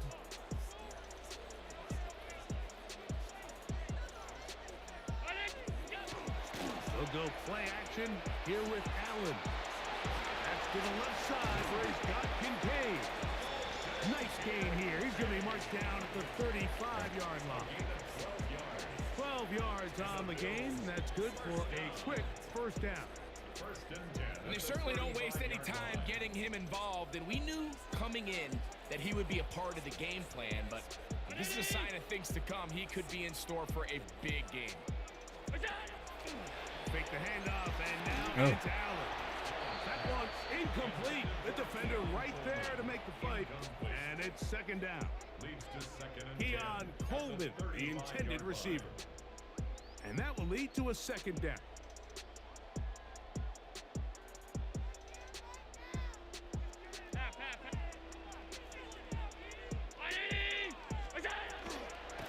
first carry for the younger Cook brother. This is James Cook.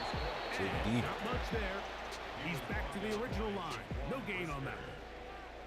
We're seeing such an uptick, Mike, across the league in these hybrid kind of positionless defenders, especially safety. So are they a safety? Are they a linebacker? They're good in both coverage. And in this case, they can play near the line of scrimmage and still make plays on the ground. That's to the sideline and intercepted. Picked off by Jalen Johnson. So anytime a team suffers an early setback like that interception, human instinct says, Mike, we need to get away from our game plan. We need to adjust. I don't think that's the case. There's a lot of game left, a lot of chances to avenge that play and still connect downfield on some of these passes. All proven, though, Mike, they've got to identify what went wrong, let's correct it so we're able to move forward. And they bring him down inside the 25-yard line. They gained 18 yards on that one. First down, Chicago. The defender has to do a better job here, Mike, of getting depth. He wants to elevate that ball to give his secondary defender a chance to make a play. He gets too much width, not enough depth, and a quarterback like this is going to take advantage.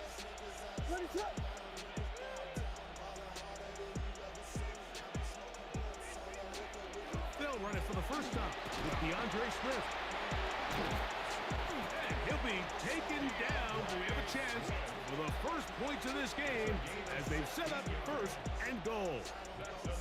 Really nice explosive play there on the ground. And tell you what, for these fans sitting in the stadium, they're not used to seeing their home team pushed around. So continue to be physical at the line of scrimmage. Mix in the runs with the pass. And if they can continue to generate these big explosive runs, I don't think they need to go away from it.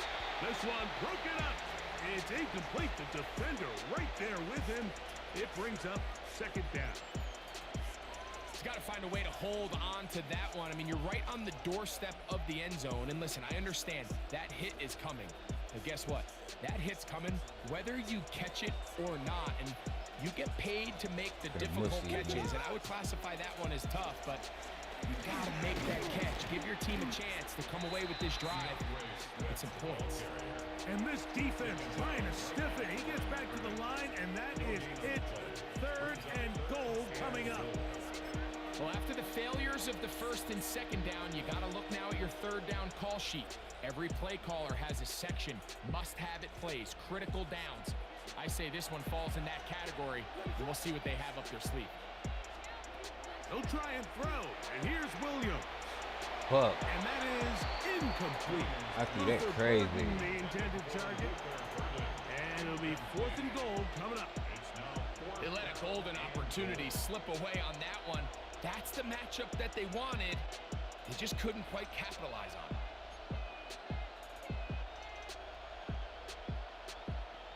Fuck this dude. I shouldn't do. I should just kick this. I should probably The just kick offense the will field stay goal. out there, but they've got some yards to pick up. Fourth down and goal.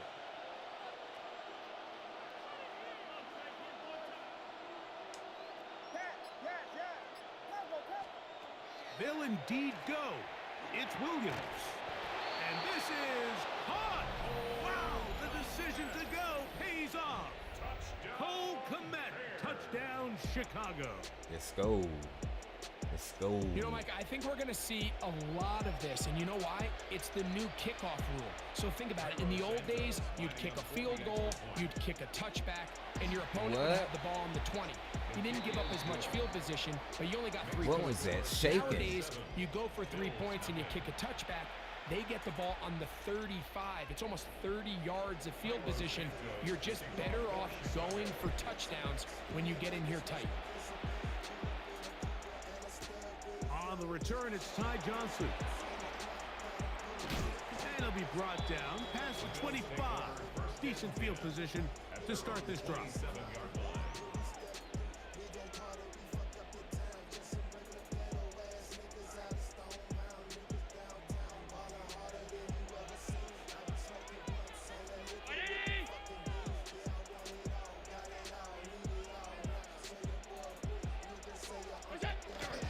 They'll They'll start on the ground with Cook.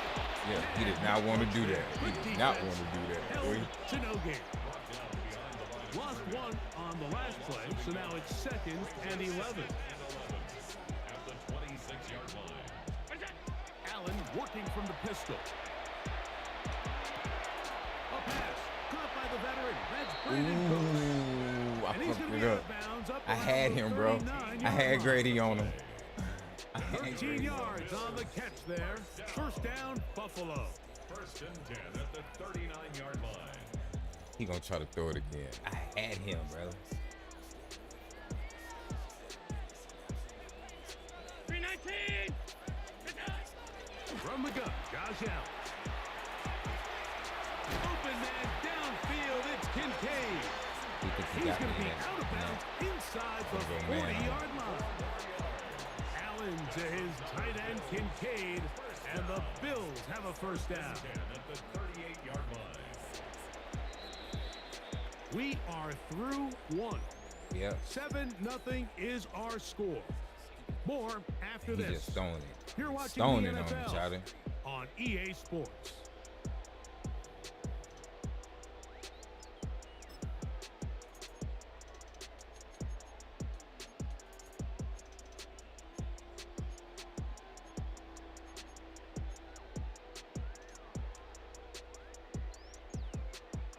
They go 3 tight ends here on 1st and 10.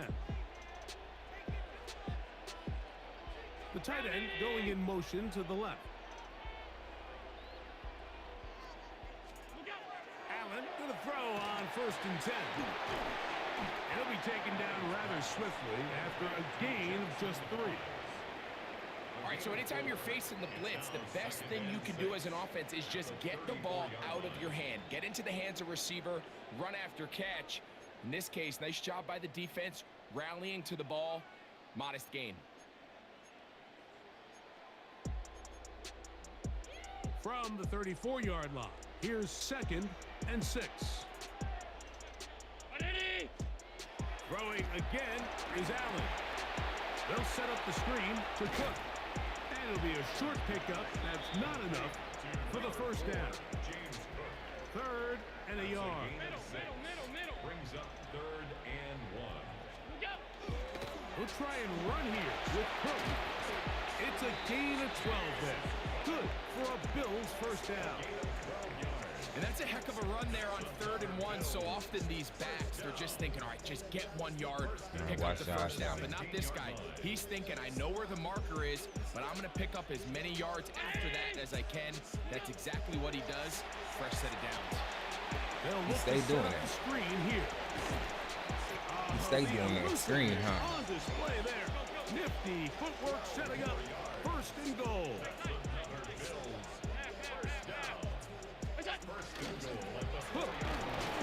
And nothing develops there. He'll get back to the 5, and that's all. A loss was definitely not something they had accounted or budgeted for in this spot. And now, I think it really limits. What do you feel comfortable dialing up here on 2nd and goal?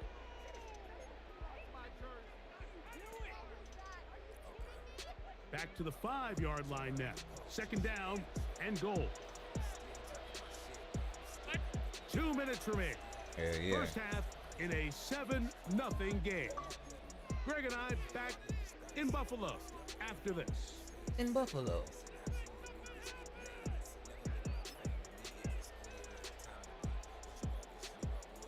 Another one from the 5. 2nd down and goal.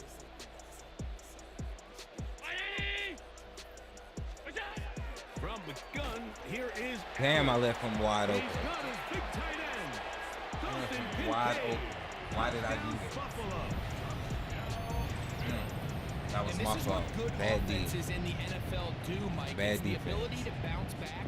Even if the onset of the game doesn't go exactly according to plan, everybody wants to take their opening possession and go down there and come away with a touchdown. But it's not always going to be perfect. You turn it over on possession 1. What Man. are you going to do in response on possession 2? Well, we just got our answer, and Man. they took it down for 6. And he scored before the half. Matt Prater set to kick off. We're all tied, 7 apiece. And the kick's away. Very good kickoff. Returnable from the 4. He's to midfield. And he'll be out of bounds on the return. And the drive will begin there. And that's a heck of a return right there. I mean, he's going to bounce his way towards the left sideline. Just a ton of space over there to run. And they finally get him out of bounds. But not until he nearly managed to turn the corner and almost take it all the way. From the 35, it's 1st and 10. A play fake. Now Williams. Cross right side to the tight end, Komet. And they bring him down inside the 25-yard line. Remember, he had the touchdown on the opening drive, and here on drive 2, he gets a first down with that catch. Here comes Swift. They toss it right. Open space inside the 10. And he's into the end zone. DeAndre Swift. Touchdown, Bears. Get out of here, dog. Looking like the Bears for real, shouty. Too often at this NFL level, Mike, and you can see once he got the ball, the clear line to the end zone, he doesn't get touched, and an unfortunate defensive breakdown here ends up costing him 6 points. Santos for the extra point. Why is he doing that? Missed it. That's a rare miss. Why was he doing that? They're unable to add on. Am I supposed to hold it still? So here's Santos after the touchdown. My God. He's out to kick this one off. Johnson now to return. And their drive will begin at the 30-yard line.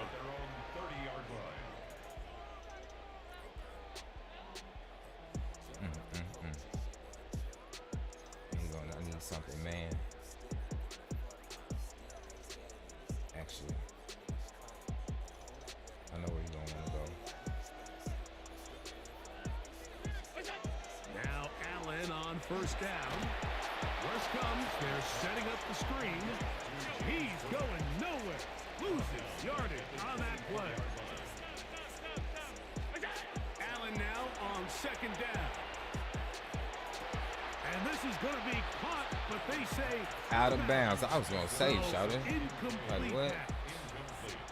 Just a little bit too much juice on that one, and you just can't throw the ball out of bounds. Give your receiver a chance to go up and compete for the ball, but when you miss that far wide, he's got no shot. Now Allen facing 3rd and long. He'll find his running back Cook. And he'll be stopped short of a first down, and that will necessitate a call to the punt team. It's 4th down. But it's 4th down. 56, 56. Look out. They'll indeed go for it with Allen. And that is not going to work. It is incomplete. Let's go. They go for it on 4th and wind up turning it over on down. No, I think there's certain times, Mike, throughout the game that call for a very aggressive style of play. I'm just not quite sure this was one of those situations, but I guess we'll see how it plays out throughout the rest of the game. They will run it over center with Swift, and he'll be stacked up at the line of scrimmage. The Bears will use one of their timeouts here, as they'll stop it just a little bit over 30 seconds to go in this first half.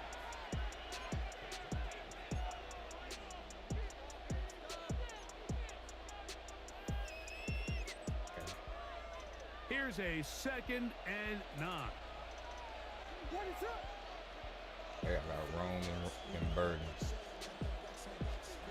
Operating from the shotgun, it's Williams. Oh, man.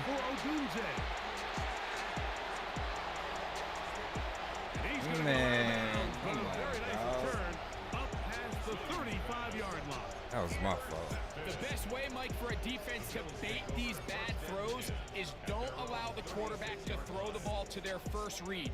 By the time he gets to the 3rd or 4th read, in this case, the defender has already put himself in position, jump that route, challenge the receiver, and that's a big-time takeaway. This one caught by Khalil Shakir. Damn, Bring man. this I knew into not the to kick red that play. zone. Big connection inside Damn, the 20. bro. The Bills going to use the first of their timeouts as they'll Come on, stop it Chuck. with 14 seconds to go in half number 1. 19-yard line.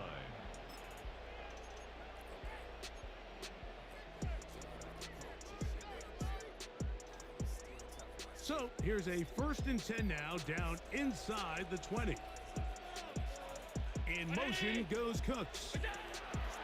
On 1st down, it's Allen. That is brought in at the 10. Now here's a timeout. They're going to take it with 8 seconds remaining until the break.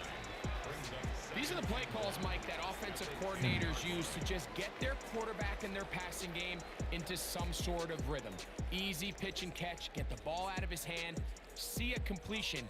These typically, as the game goes on, lead to bigger and bigger gains. 2nd and a yard. Alert! IDD! Off 52. What's up? Out of the gun, here's Allen. No, man. Take it on in. Dustin Kincaid. He didn't pick it, shouty. Come on, bruh. Second touchdown of this first half.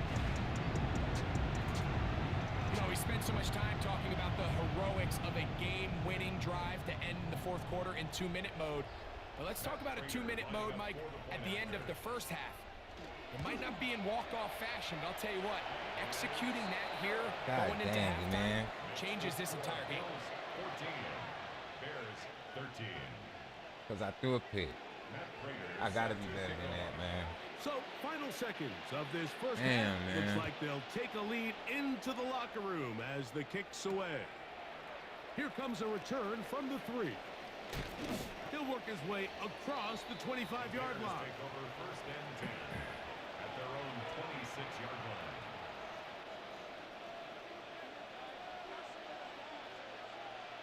Ready to go! And they're just going to run it here up the middle. And he's going to be taken down as time runs out on this first half of play. Ugly. Ugly. Matt Prater is set to kick off. Certainly a tightly contested first half, and you'd expect more of that here in the second half. A 1-point game as quarter 3 begins. And he'll be brought down just beyond the 25-yard line. At their own 26-yard line.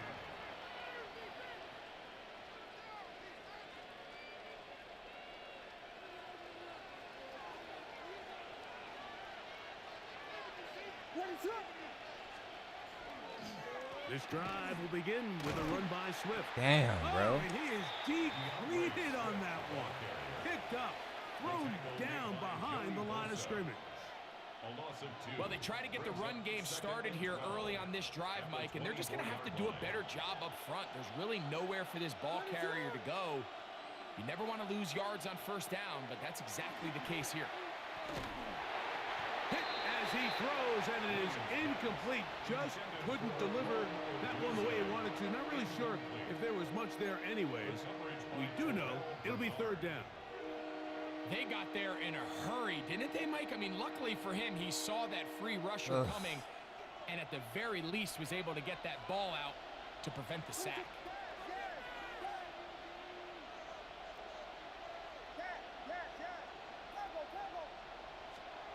On 3rd down, it's Williams. A quick slant, looked in by Moore. And a good short tackle right there. It stops him a good distance short of the marker. It sets up 4th down. I think this is one of those plays that when the ball carrier watches this back in the film room tomorrow, he's going to be a little frustrated with himself. If he could just have made that one guy miss, he picks up the 1st down. Instead, he gets brought down short of the sticks, and now they got a 4th down decision to make.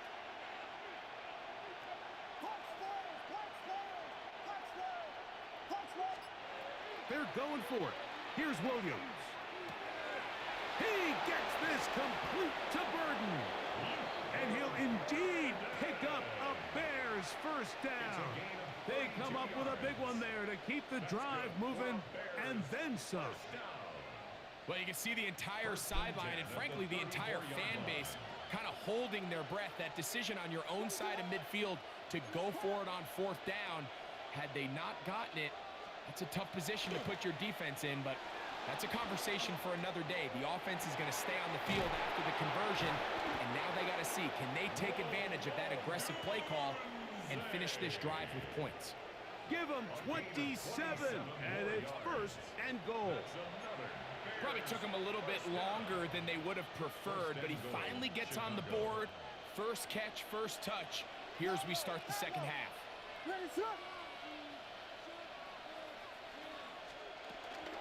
They'll run with Swift. Nothing there. He is fortunate just to get back to the line. Now it's 2nd and goal. The size, the speed, and the strength of this defensive tackle was on full display, Mike. He defeats the block, strikes the ball carrier at the line of scrimmage. He's able to bring him down, keep it to no gain. What's Kyle at?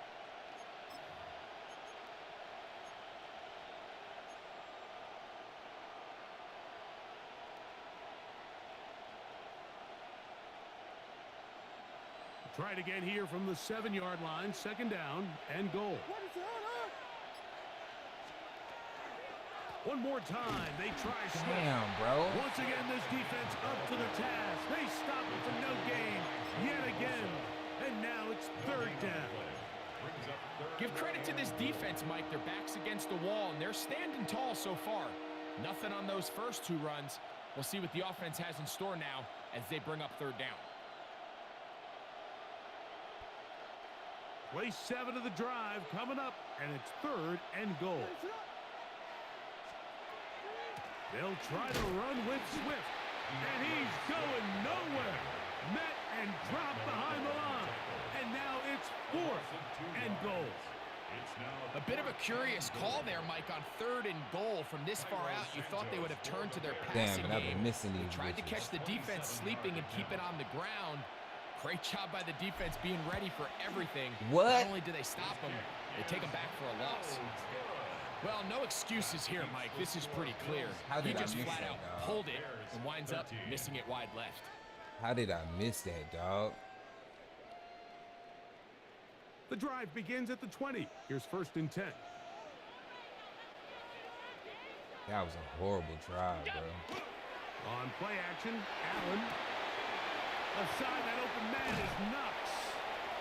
And he's going to be out of bounds here on what will wind up being the final play of the 3rd quarter. That's ugly, Chuck. Damn.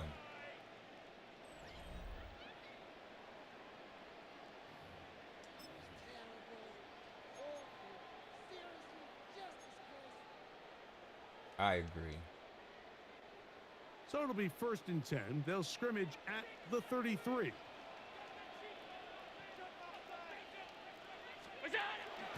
They go play action now. Here's Allen. That's to the left side where he's got Kincaid. Yep.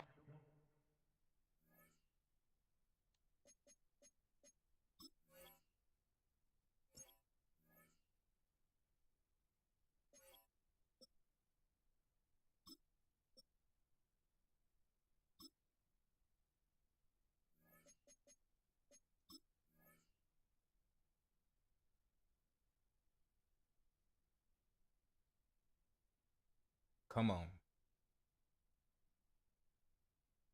Yeah, he doing better than me, man. I've been picking crazy plays at the end zone.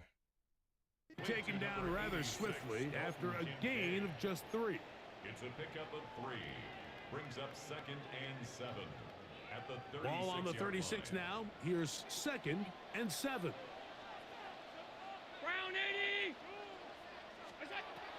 From the gun, throw here for Allen. That's to the middle of the field and caught by Cooks. And he's going to be taken down right at midfield. 14 yards. They get 14 on that hookup. First down, Buffalo. A lot could go wrong anytime you decide to put the ball in the air here late in the fourth quarter as you're trying to run out the clock and protect this lead. But at the same time, I like that they haven't gone super conservative. Just handoff right, handoff left, and it just turns into tackling practice. So I like the balance of making the defense defend everything, because right now, possess the ball, protect the ball, and ultimately just run the clock out. This just shows why you can't count on just one guy to take him down. He's a powerful enough runner. You gotta have guys coming in support when that first hit is made. It takes a team effort to stop him, especially once he gets going. They're trying to burn some clock here as they keep it on the ground. And they'll take this down inside the 35. It's a pickup of 12. Good for a Bills first down. Fourth quarter, you find yourself protecting a one-possession lead. It's a fine line, Mike, between do I keep the ball on the ground, continue to work the clock, or stay aggressive, try to extend this lead to a multiple possession game. That's the balance this play caller is dealing with right now. Dang, Chuck. It's a three tight end look as they have it 1st and 10.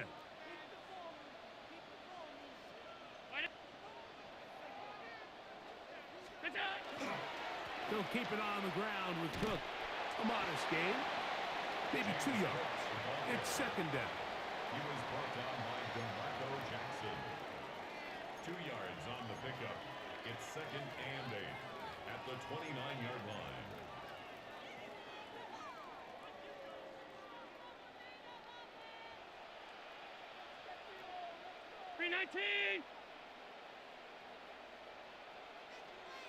What's that? Once again, it's Cook. And that one shut down pretty quickly. He'll get back to the line of scrimmage. And that's it. The Bears will use one of their timeouts here. Talk things over before 3rd down.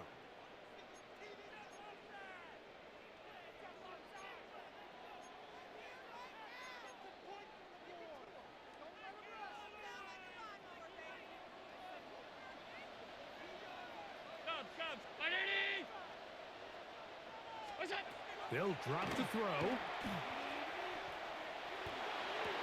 That is incomplete, but there is a flag down. Man. Here, it was 3rd down. Man, bro.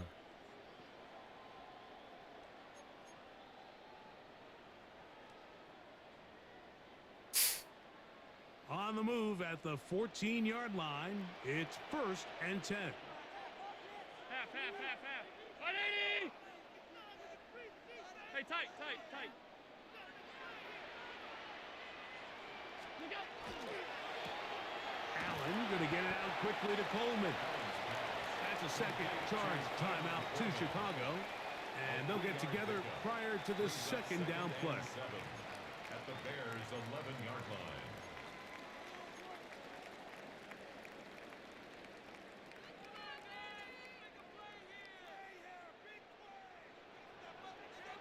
Half. Round 80!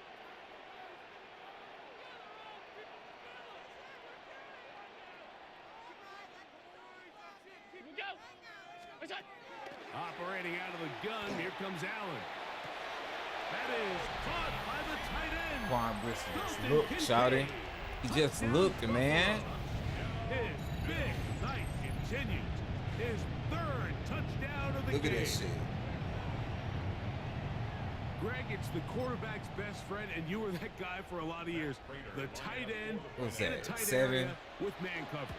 Yeah, and it's really twofold, Mike, right? First and foremost, we see so many of these tight ends around the league that now have gotten to the point where one-on-one matchups, that's advantage offense.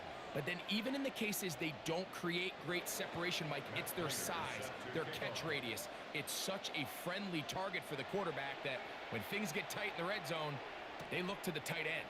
On the return, it's Devin Duvernay. And he's brought down right at the 25-yard line. At their own 25-yard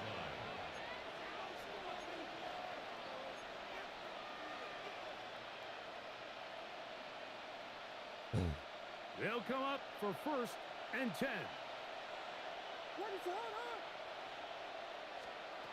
From the shotgun, it's Williams. That's going to be incomplete. Coverage very stout there. That's going to bring up 2nd down. Great job there defensively, separating the man from the ball. And this is the moments of the game where you need your best players to step up. And this guy's showing what he's capable of doing in the game's critical moment. Be smart. Just get down the field. Here's 2nd down. What is up?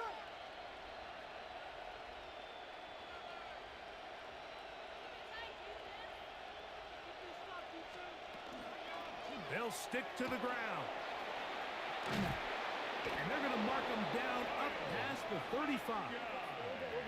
Final minute, 1 timeout remaining. And it's 1st and 10. First and 10 at the 36-yard line. They'll keep it on the ground. And he's going to be very close to the 1st down marker. Out of bounds after a gain of 9. Yeah, so I think as you look back over the course of this game, it's really been the inability of this offense, Mike, to create any sort of balanced attack to get anything going. And whether you look at the rushing yards, whether you look at just the points scored, this offense has to find a way going forward to generate more big plays and more balance, both run and pass. A good spot here, 2nd and a yard.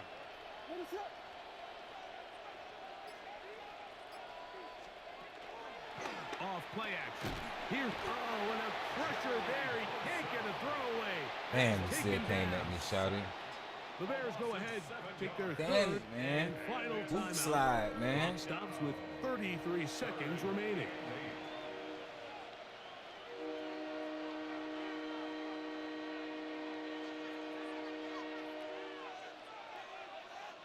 The Buffalo crowd being heard before 3rd down. What is up? A play fake, and they'll throw with Williams. That is incomplete. Here we go. They're down to what could be their final play. It's 4th down. They desperately needed that one, Mike. Down here late, they've only got a few remaining snaps to go, and it puts all of the pressure of the game now on 4th down. Let's see what play call they have in a gotta-have-it situation. And right now, this quarterback needs to make his best throw in the biggest moment of the game. Trailing late, they've got to go here. It's 4th down. What is up? They'll indeed go. It's Williams. And he goes up top looking for Komet. And he's out of bounds, but not until he gets inside the 25-yard line. From their own territory. What a play on 4th down. An even 40 yards. Pressure time, no timeouts to stop the clock as they get set here for a big 1st down. They'll go play action here with Williams. Taking off, and he'll get about 6 out of that run before being forced out of bounds. He tried to buy all the time he could, but when he saw that space, he quickly turned from thrower to runner, and he's able to pick up a nice gain on 1st down.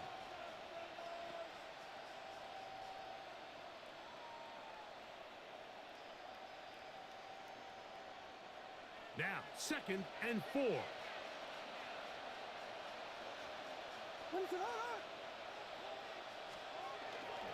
On the bootleg, it's Williams. In trouble, and he's going to be taken down. Greg Russo in for the sack. It is a loss of 8, and now it's 3rd down.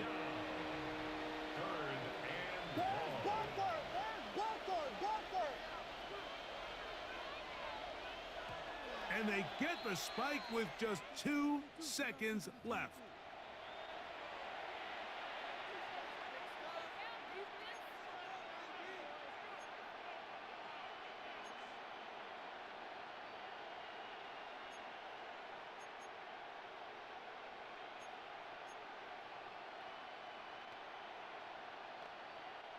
defense has to play smart, avoid a penalty on 4th and long.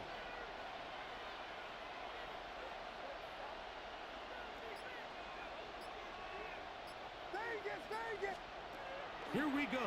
One final play. Oh. Intercepted. Picked off by their rookie corner. Man, I had Luther Burden out there right over his head. Shot, I was supposed to hold the LB button. So it's a win here for the Bills. What a finish to this one. The defense comes up with the interception in clutch time to seal it. That was on a the good final game, play. man. Damn, The dog. defense walks off the field with the victory I fucked for that their up, team. Sheldon. At least if I would have kicked the field goal and scored, and one drive I didn't score at all, I did that. I lost that game. I lost that game. Can't go down can't go down the field without scoring, Sheldon.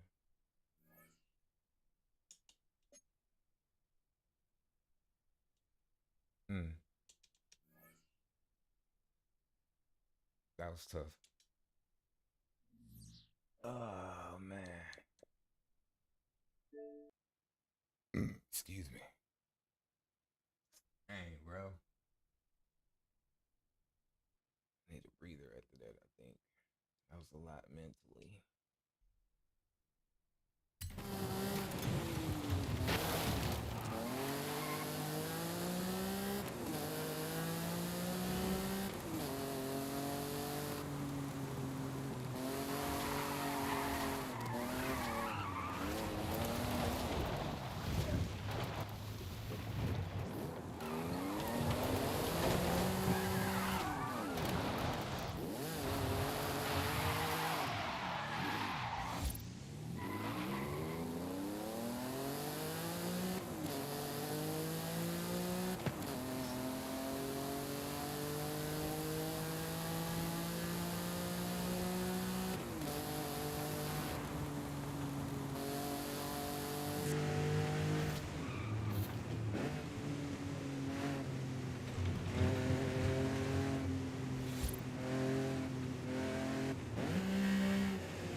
Bam! And I'm dead. All right, y'all. I'll be back in a little bit, man. I was good. 12. Actually, I'm tripping. What's wrong with me, man? You know what we were supposed to be doing? You know what we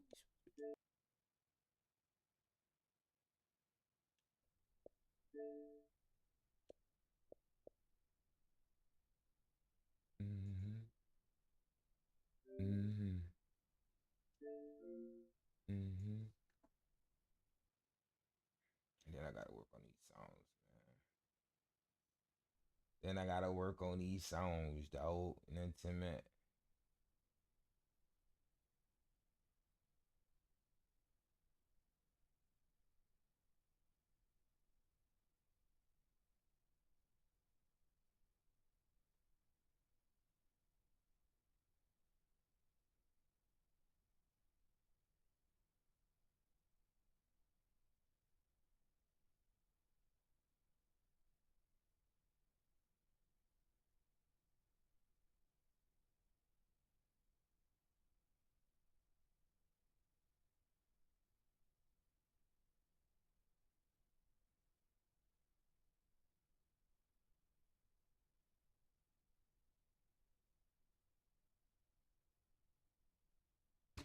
All right.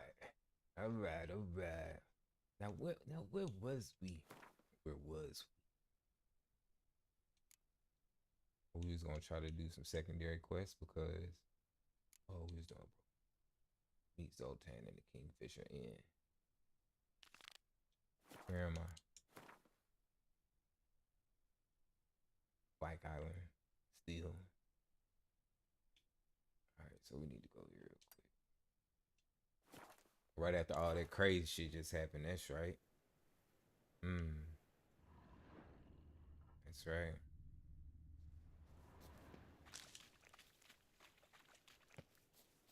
Come on, Rooch. Get your funk ass on up out of here. Got somewhere to be.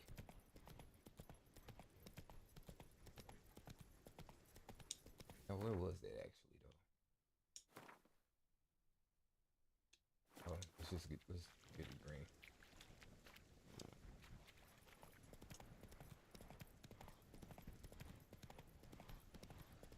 Yeah. Oh, come on.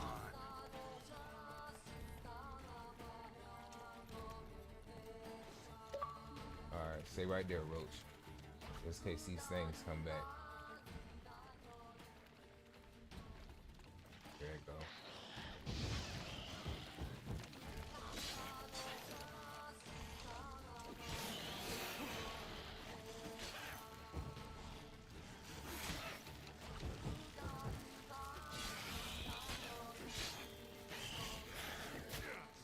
Knew it was right there. Oh man, what? How? When? What?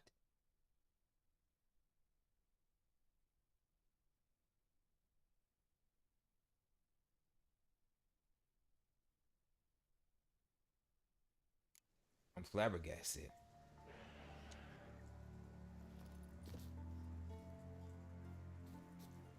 Gonna just run through him from here.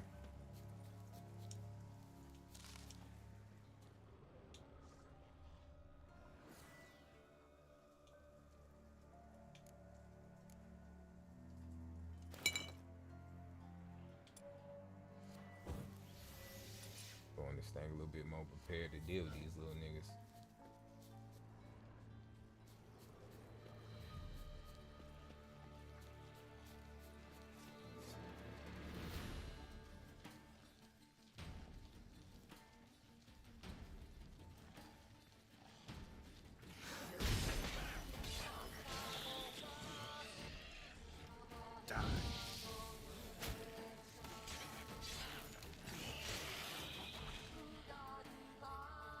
Come on.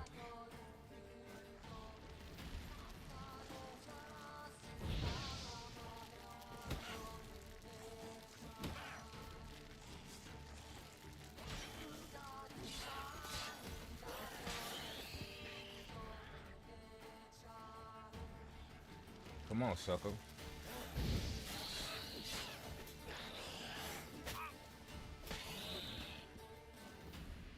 Sheesh. That was wild.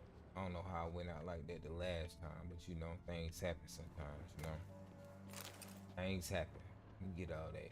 Fluff your pockets, little ghoul thing. You get that. Get all that. Let me get all that. Interrupting me in my quest. But while I'm at it, see what's in here, because I'm loot, man. Ain't even nothing even in here, except for an iron coffin. What is that? All right. See what we got here. What we got. That. Oh. Damn, bees. Need that. That. And that. Keep that. That. Yeah. Oh, boo, bob. Alright, that's it.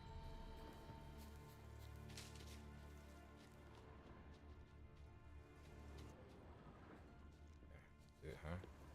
What? Going about our business. Integrate.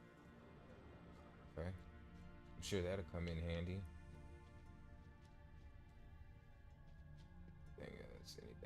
Anything else for your buy?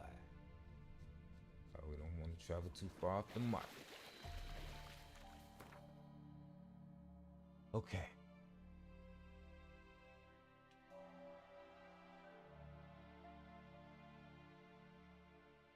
It's question marks all over the place.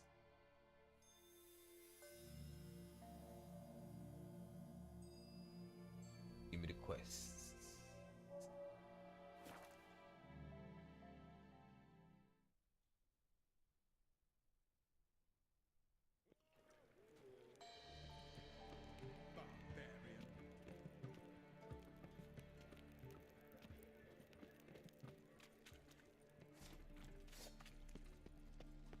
But before I do that, what is that one little quest thing?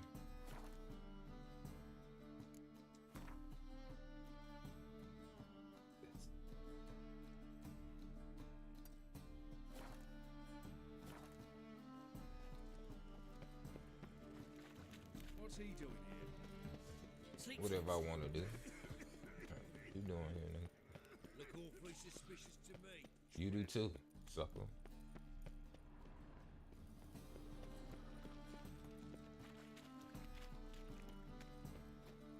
Okay, what's this? Just so we're clear, when you lose, you can't claim you don't got the coin to win. You're a vulgar one. A witcher? Oh, do you hear about the notice by chance? The what? Oh, the notice. Indeed. Going on some voyage looking for a companion, right? Not just some voyage. Cross the sea. Mark this.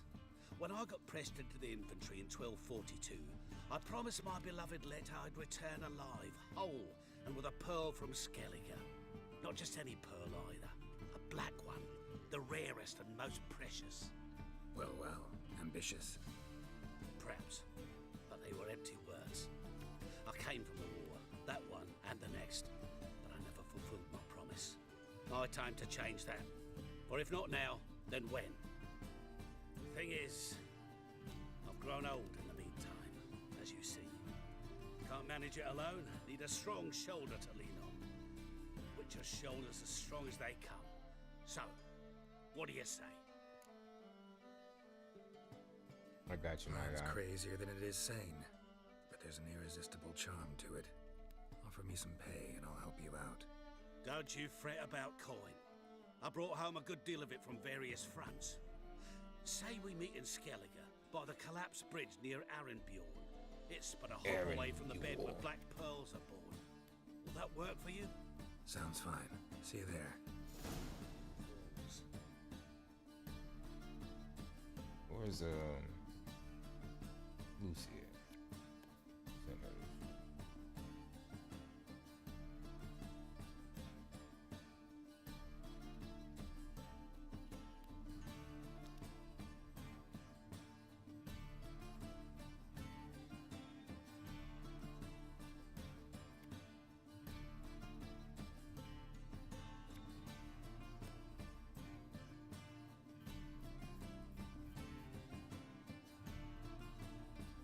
Okay, my bad. Where you wanna go?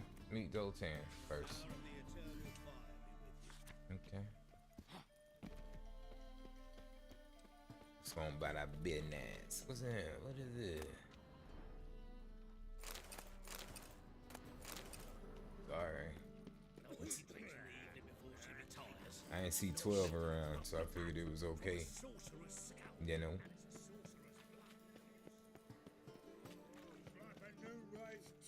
You're a bigger rat picker than me.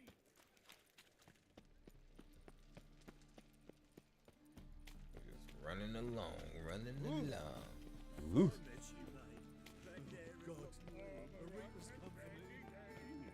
Oh, I let my bite.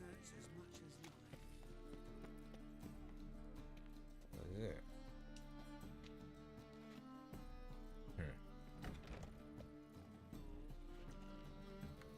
They say some witches spy from the black ones.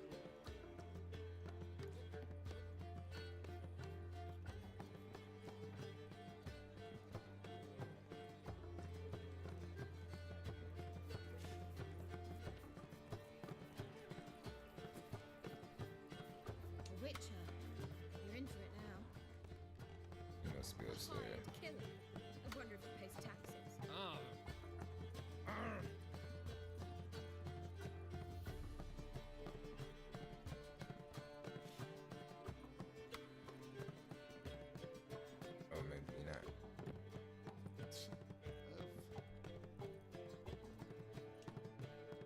Yes? Found Kurt Dysart. Are you here regarding the contract? Wanted to hire a witcher, didn't you? I did. Totally different. Just any vagabond. One hears all manner of stories about the lunatics of the School of the Cat. Which do you belong to?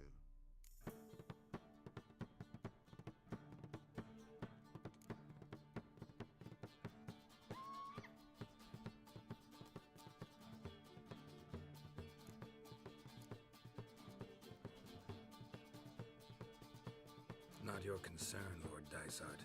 If you'd rather wait for another witcher, you're free to do that. Calm and confident. This I like. To the matter at hand. Not long past, I acquired an estate east of Novigrad. I got it on the cheap, you see. The seller was very keen to be rid of it. Now I've learned the building is said to be haunted. Goes to explain the seller's urgency. I do not believe in ghosts. It is that simple. But my men say the house shakes at night. Walls crumble. It's that same house from before. Even floors move about. Is there anything to be done? A remedy for this? Let's talk about my reward first. I beg your pardon? Asking for coin already, but you've not done the job. Need to make sure it's worth my time. Just look at that. Arrives in Novigrad and he's off his head in minutes. Well, I got stuff to do. Very well. How much do you believe this should cost me? Should text your little goofy self. It's 368. Let's just do 3, man. 305. I'll do 3. Yes. Agreed. Fine. I'm willing to investigate. How do I get there? An orchard adjoins the property. The house itself you should recognize easily. Cracks cover its walls. Here's the key. And good luck. Washed your hair lately?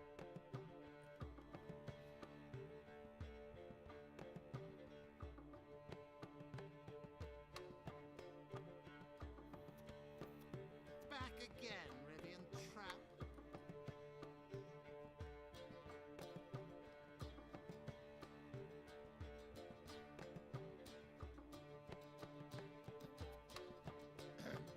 Yeah, that was kind of cringy. Your hair lately?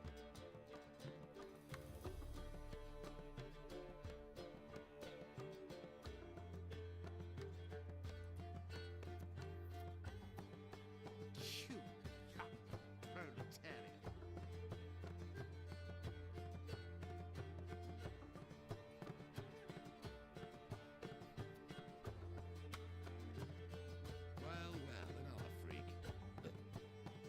Well, another freak. well, another freak. Yo, boy, you weren't even really who I came to see. I just don't know where that nigga at. Don't mind if I do. Shut up. Do you seek to get me drunk, sir? If I was seeking to get you drunk, madame, we would not be drinking Cote de Bleffier. Well, don't do that again. What do you want? Witcher. You're in for it now. Yes, master? What is it?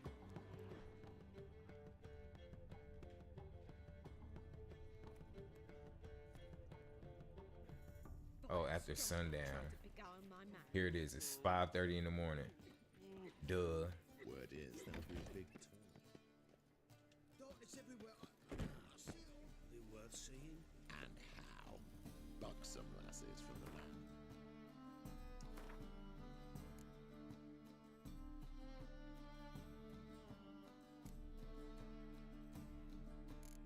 Damn, I signed up for a lot of little side quests.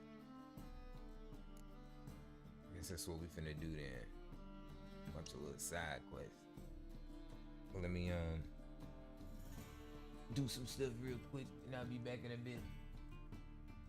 I gotta eat and stuff. You know? I ain't ate yet.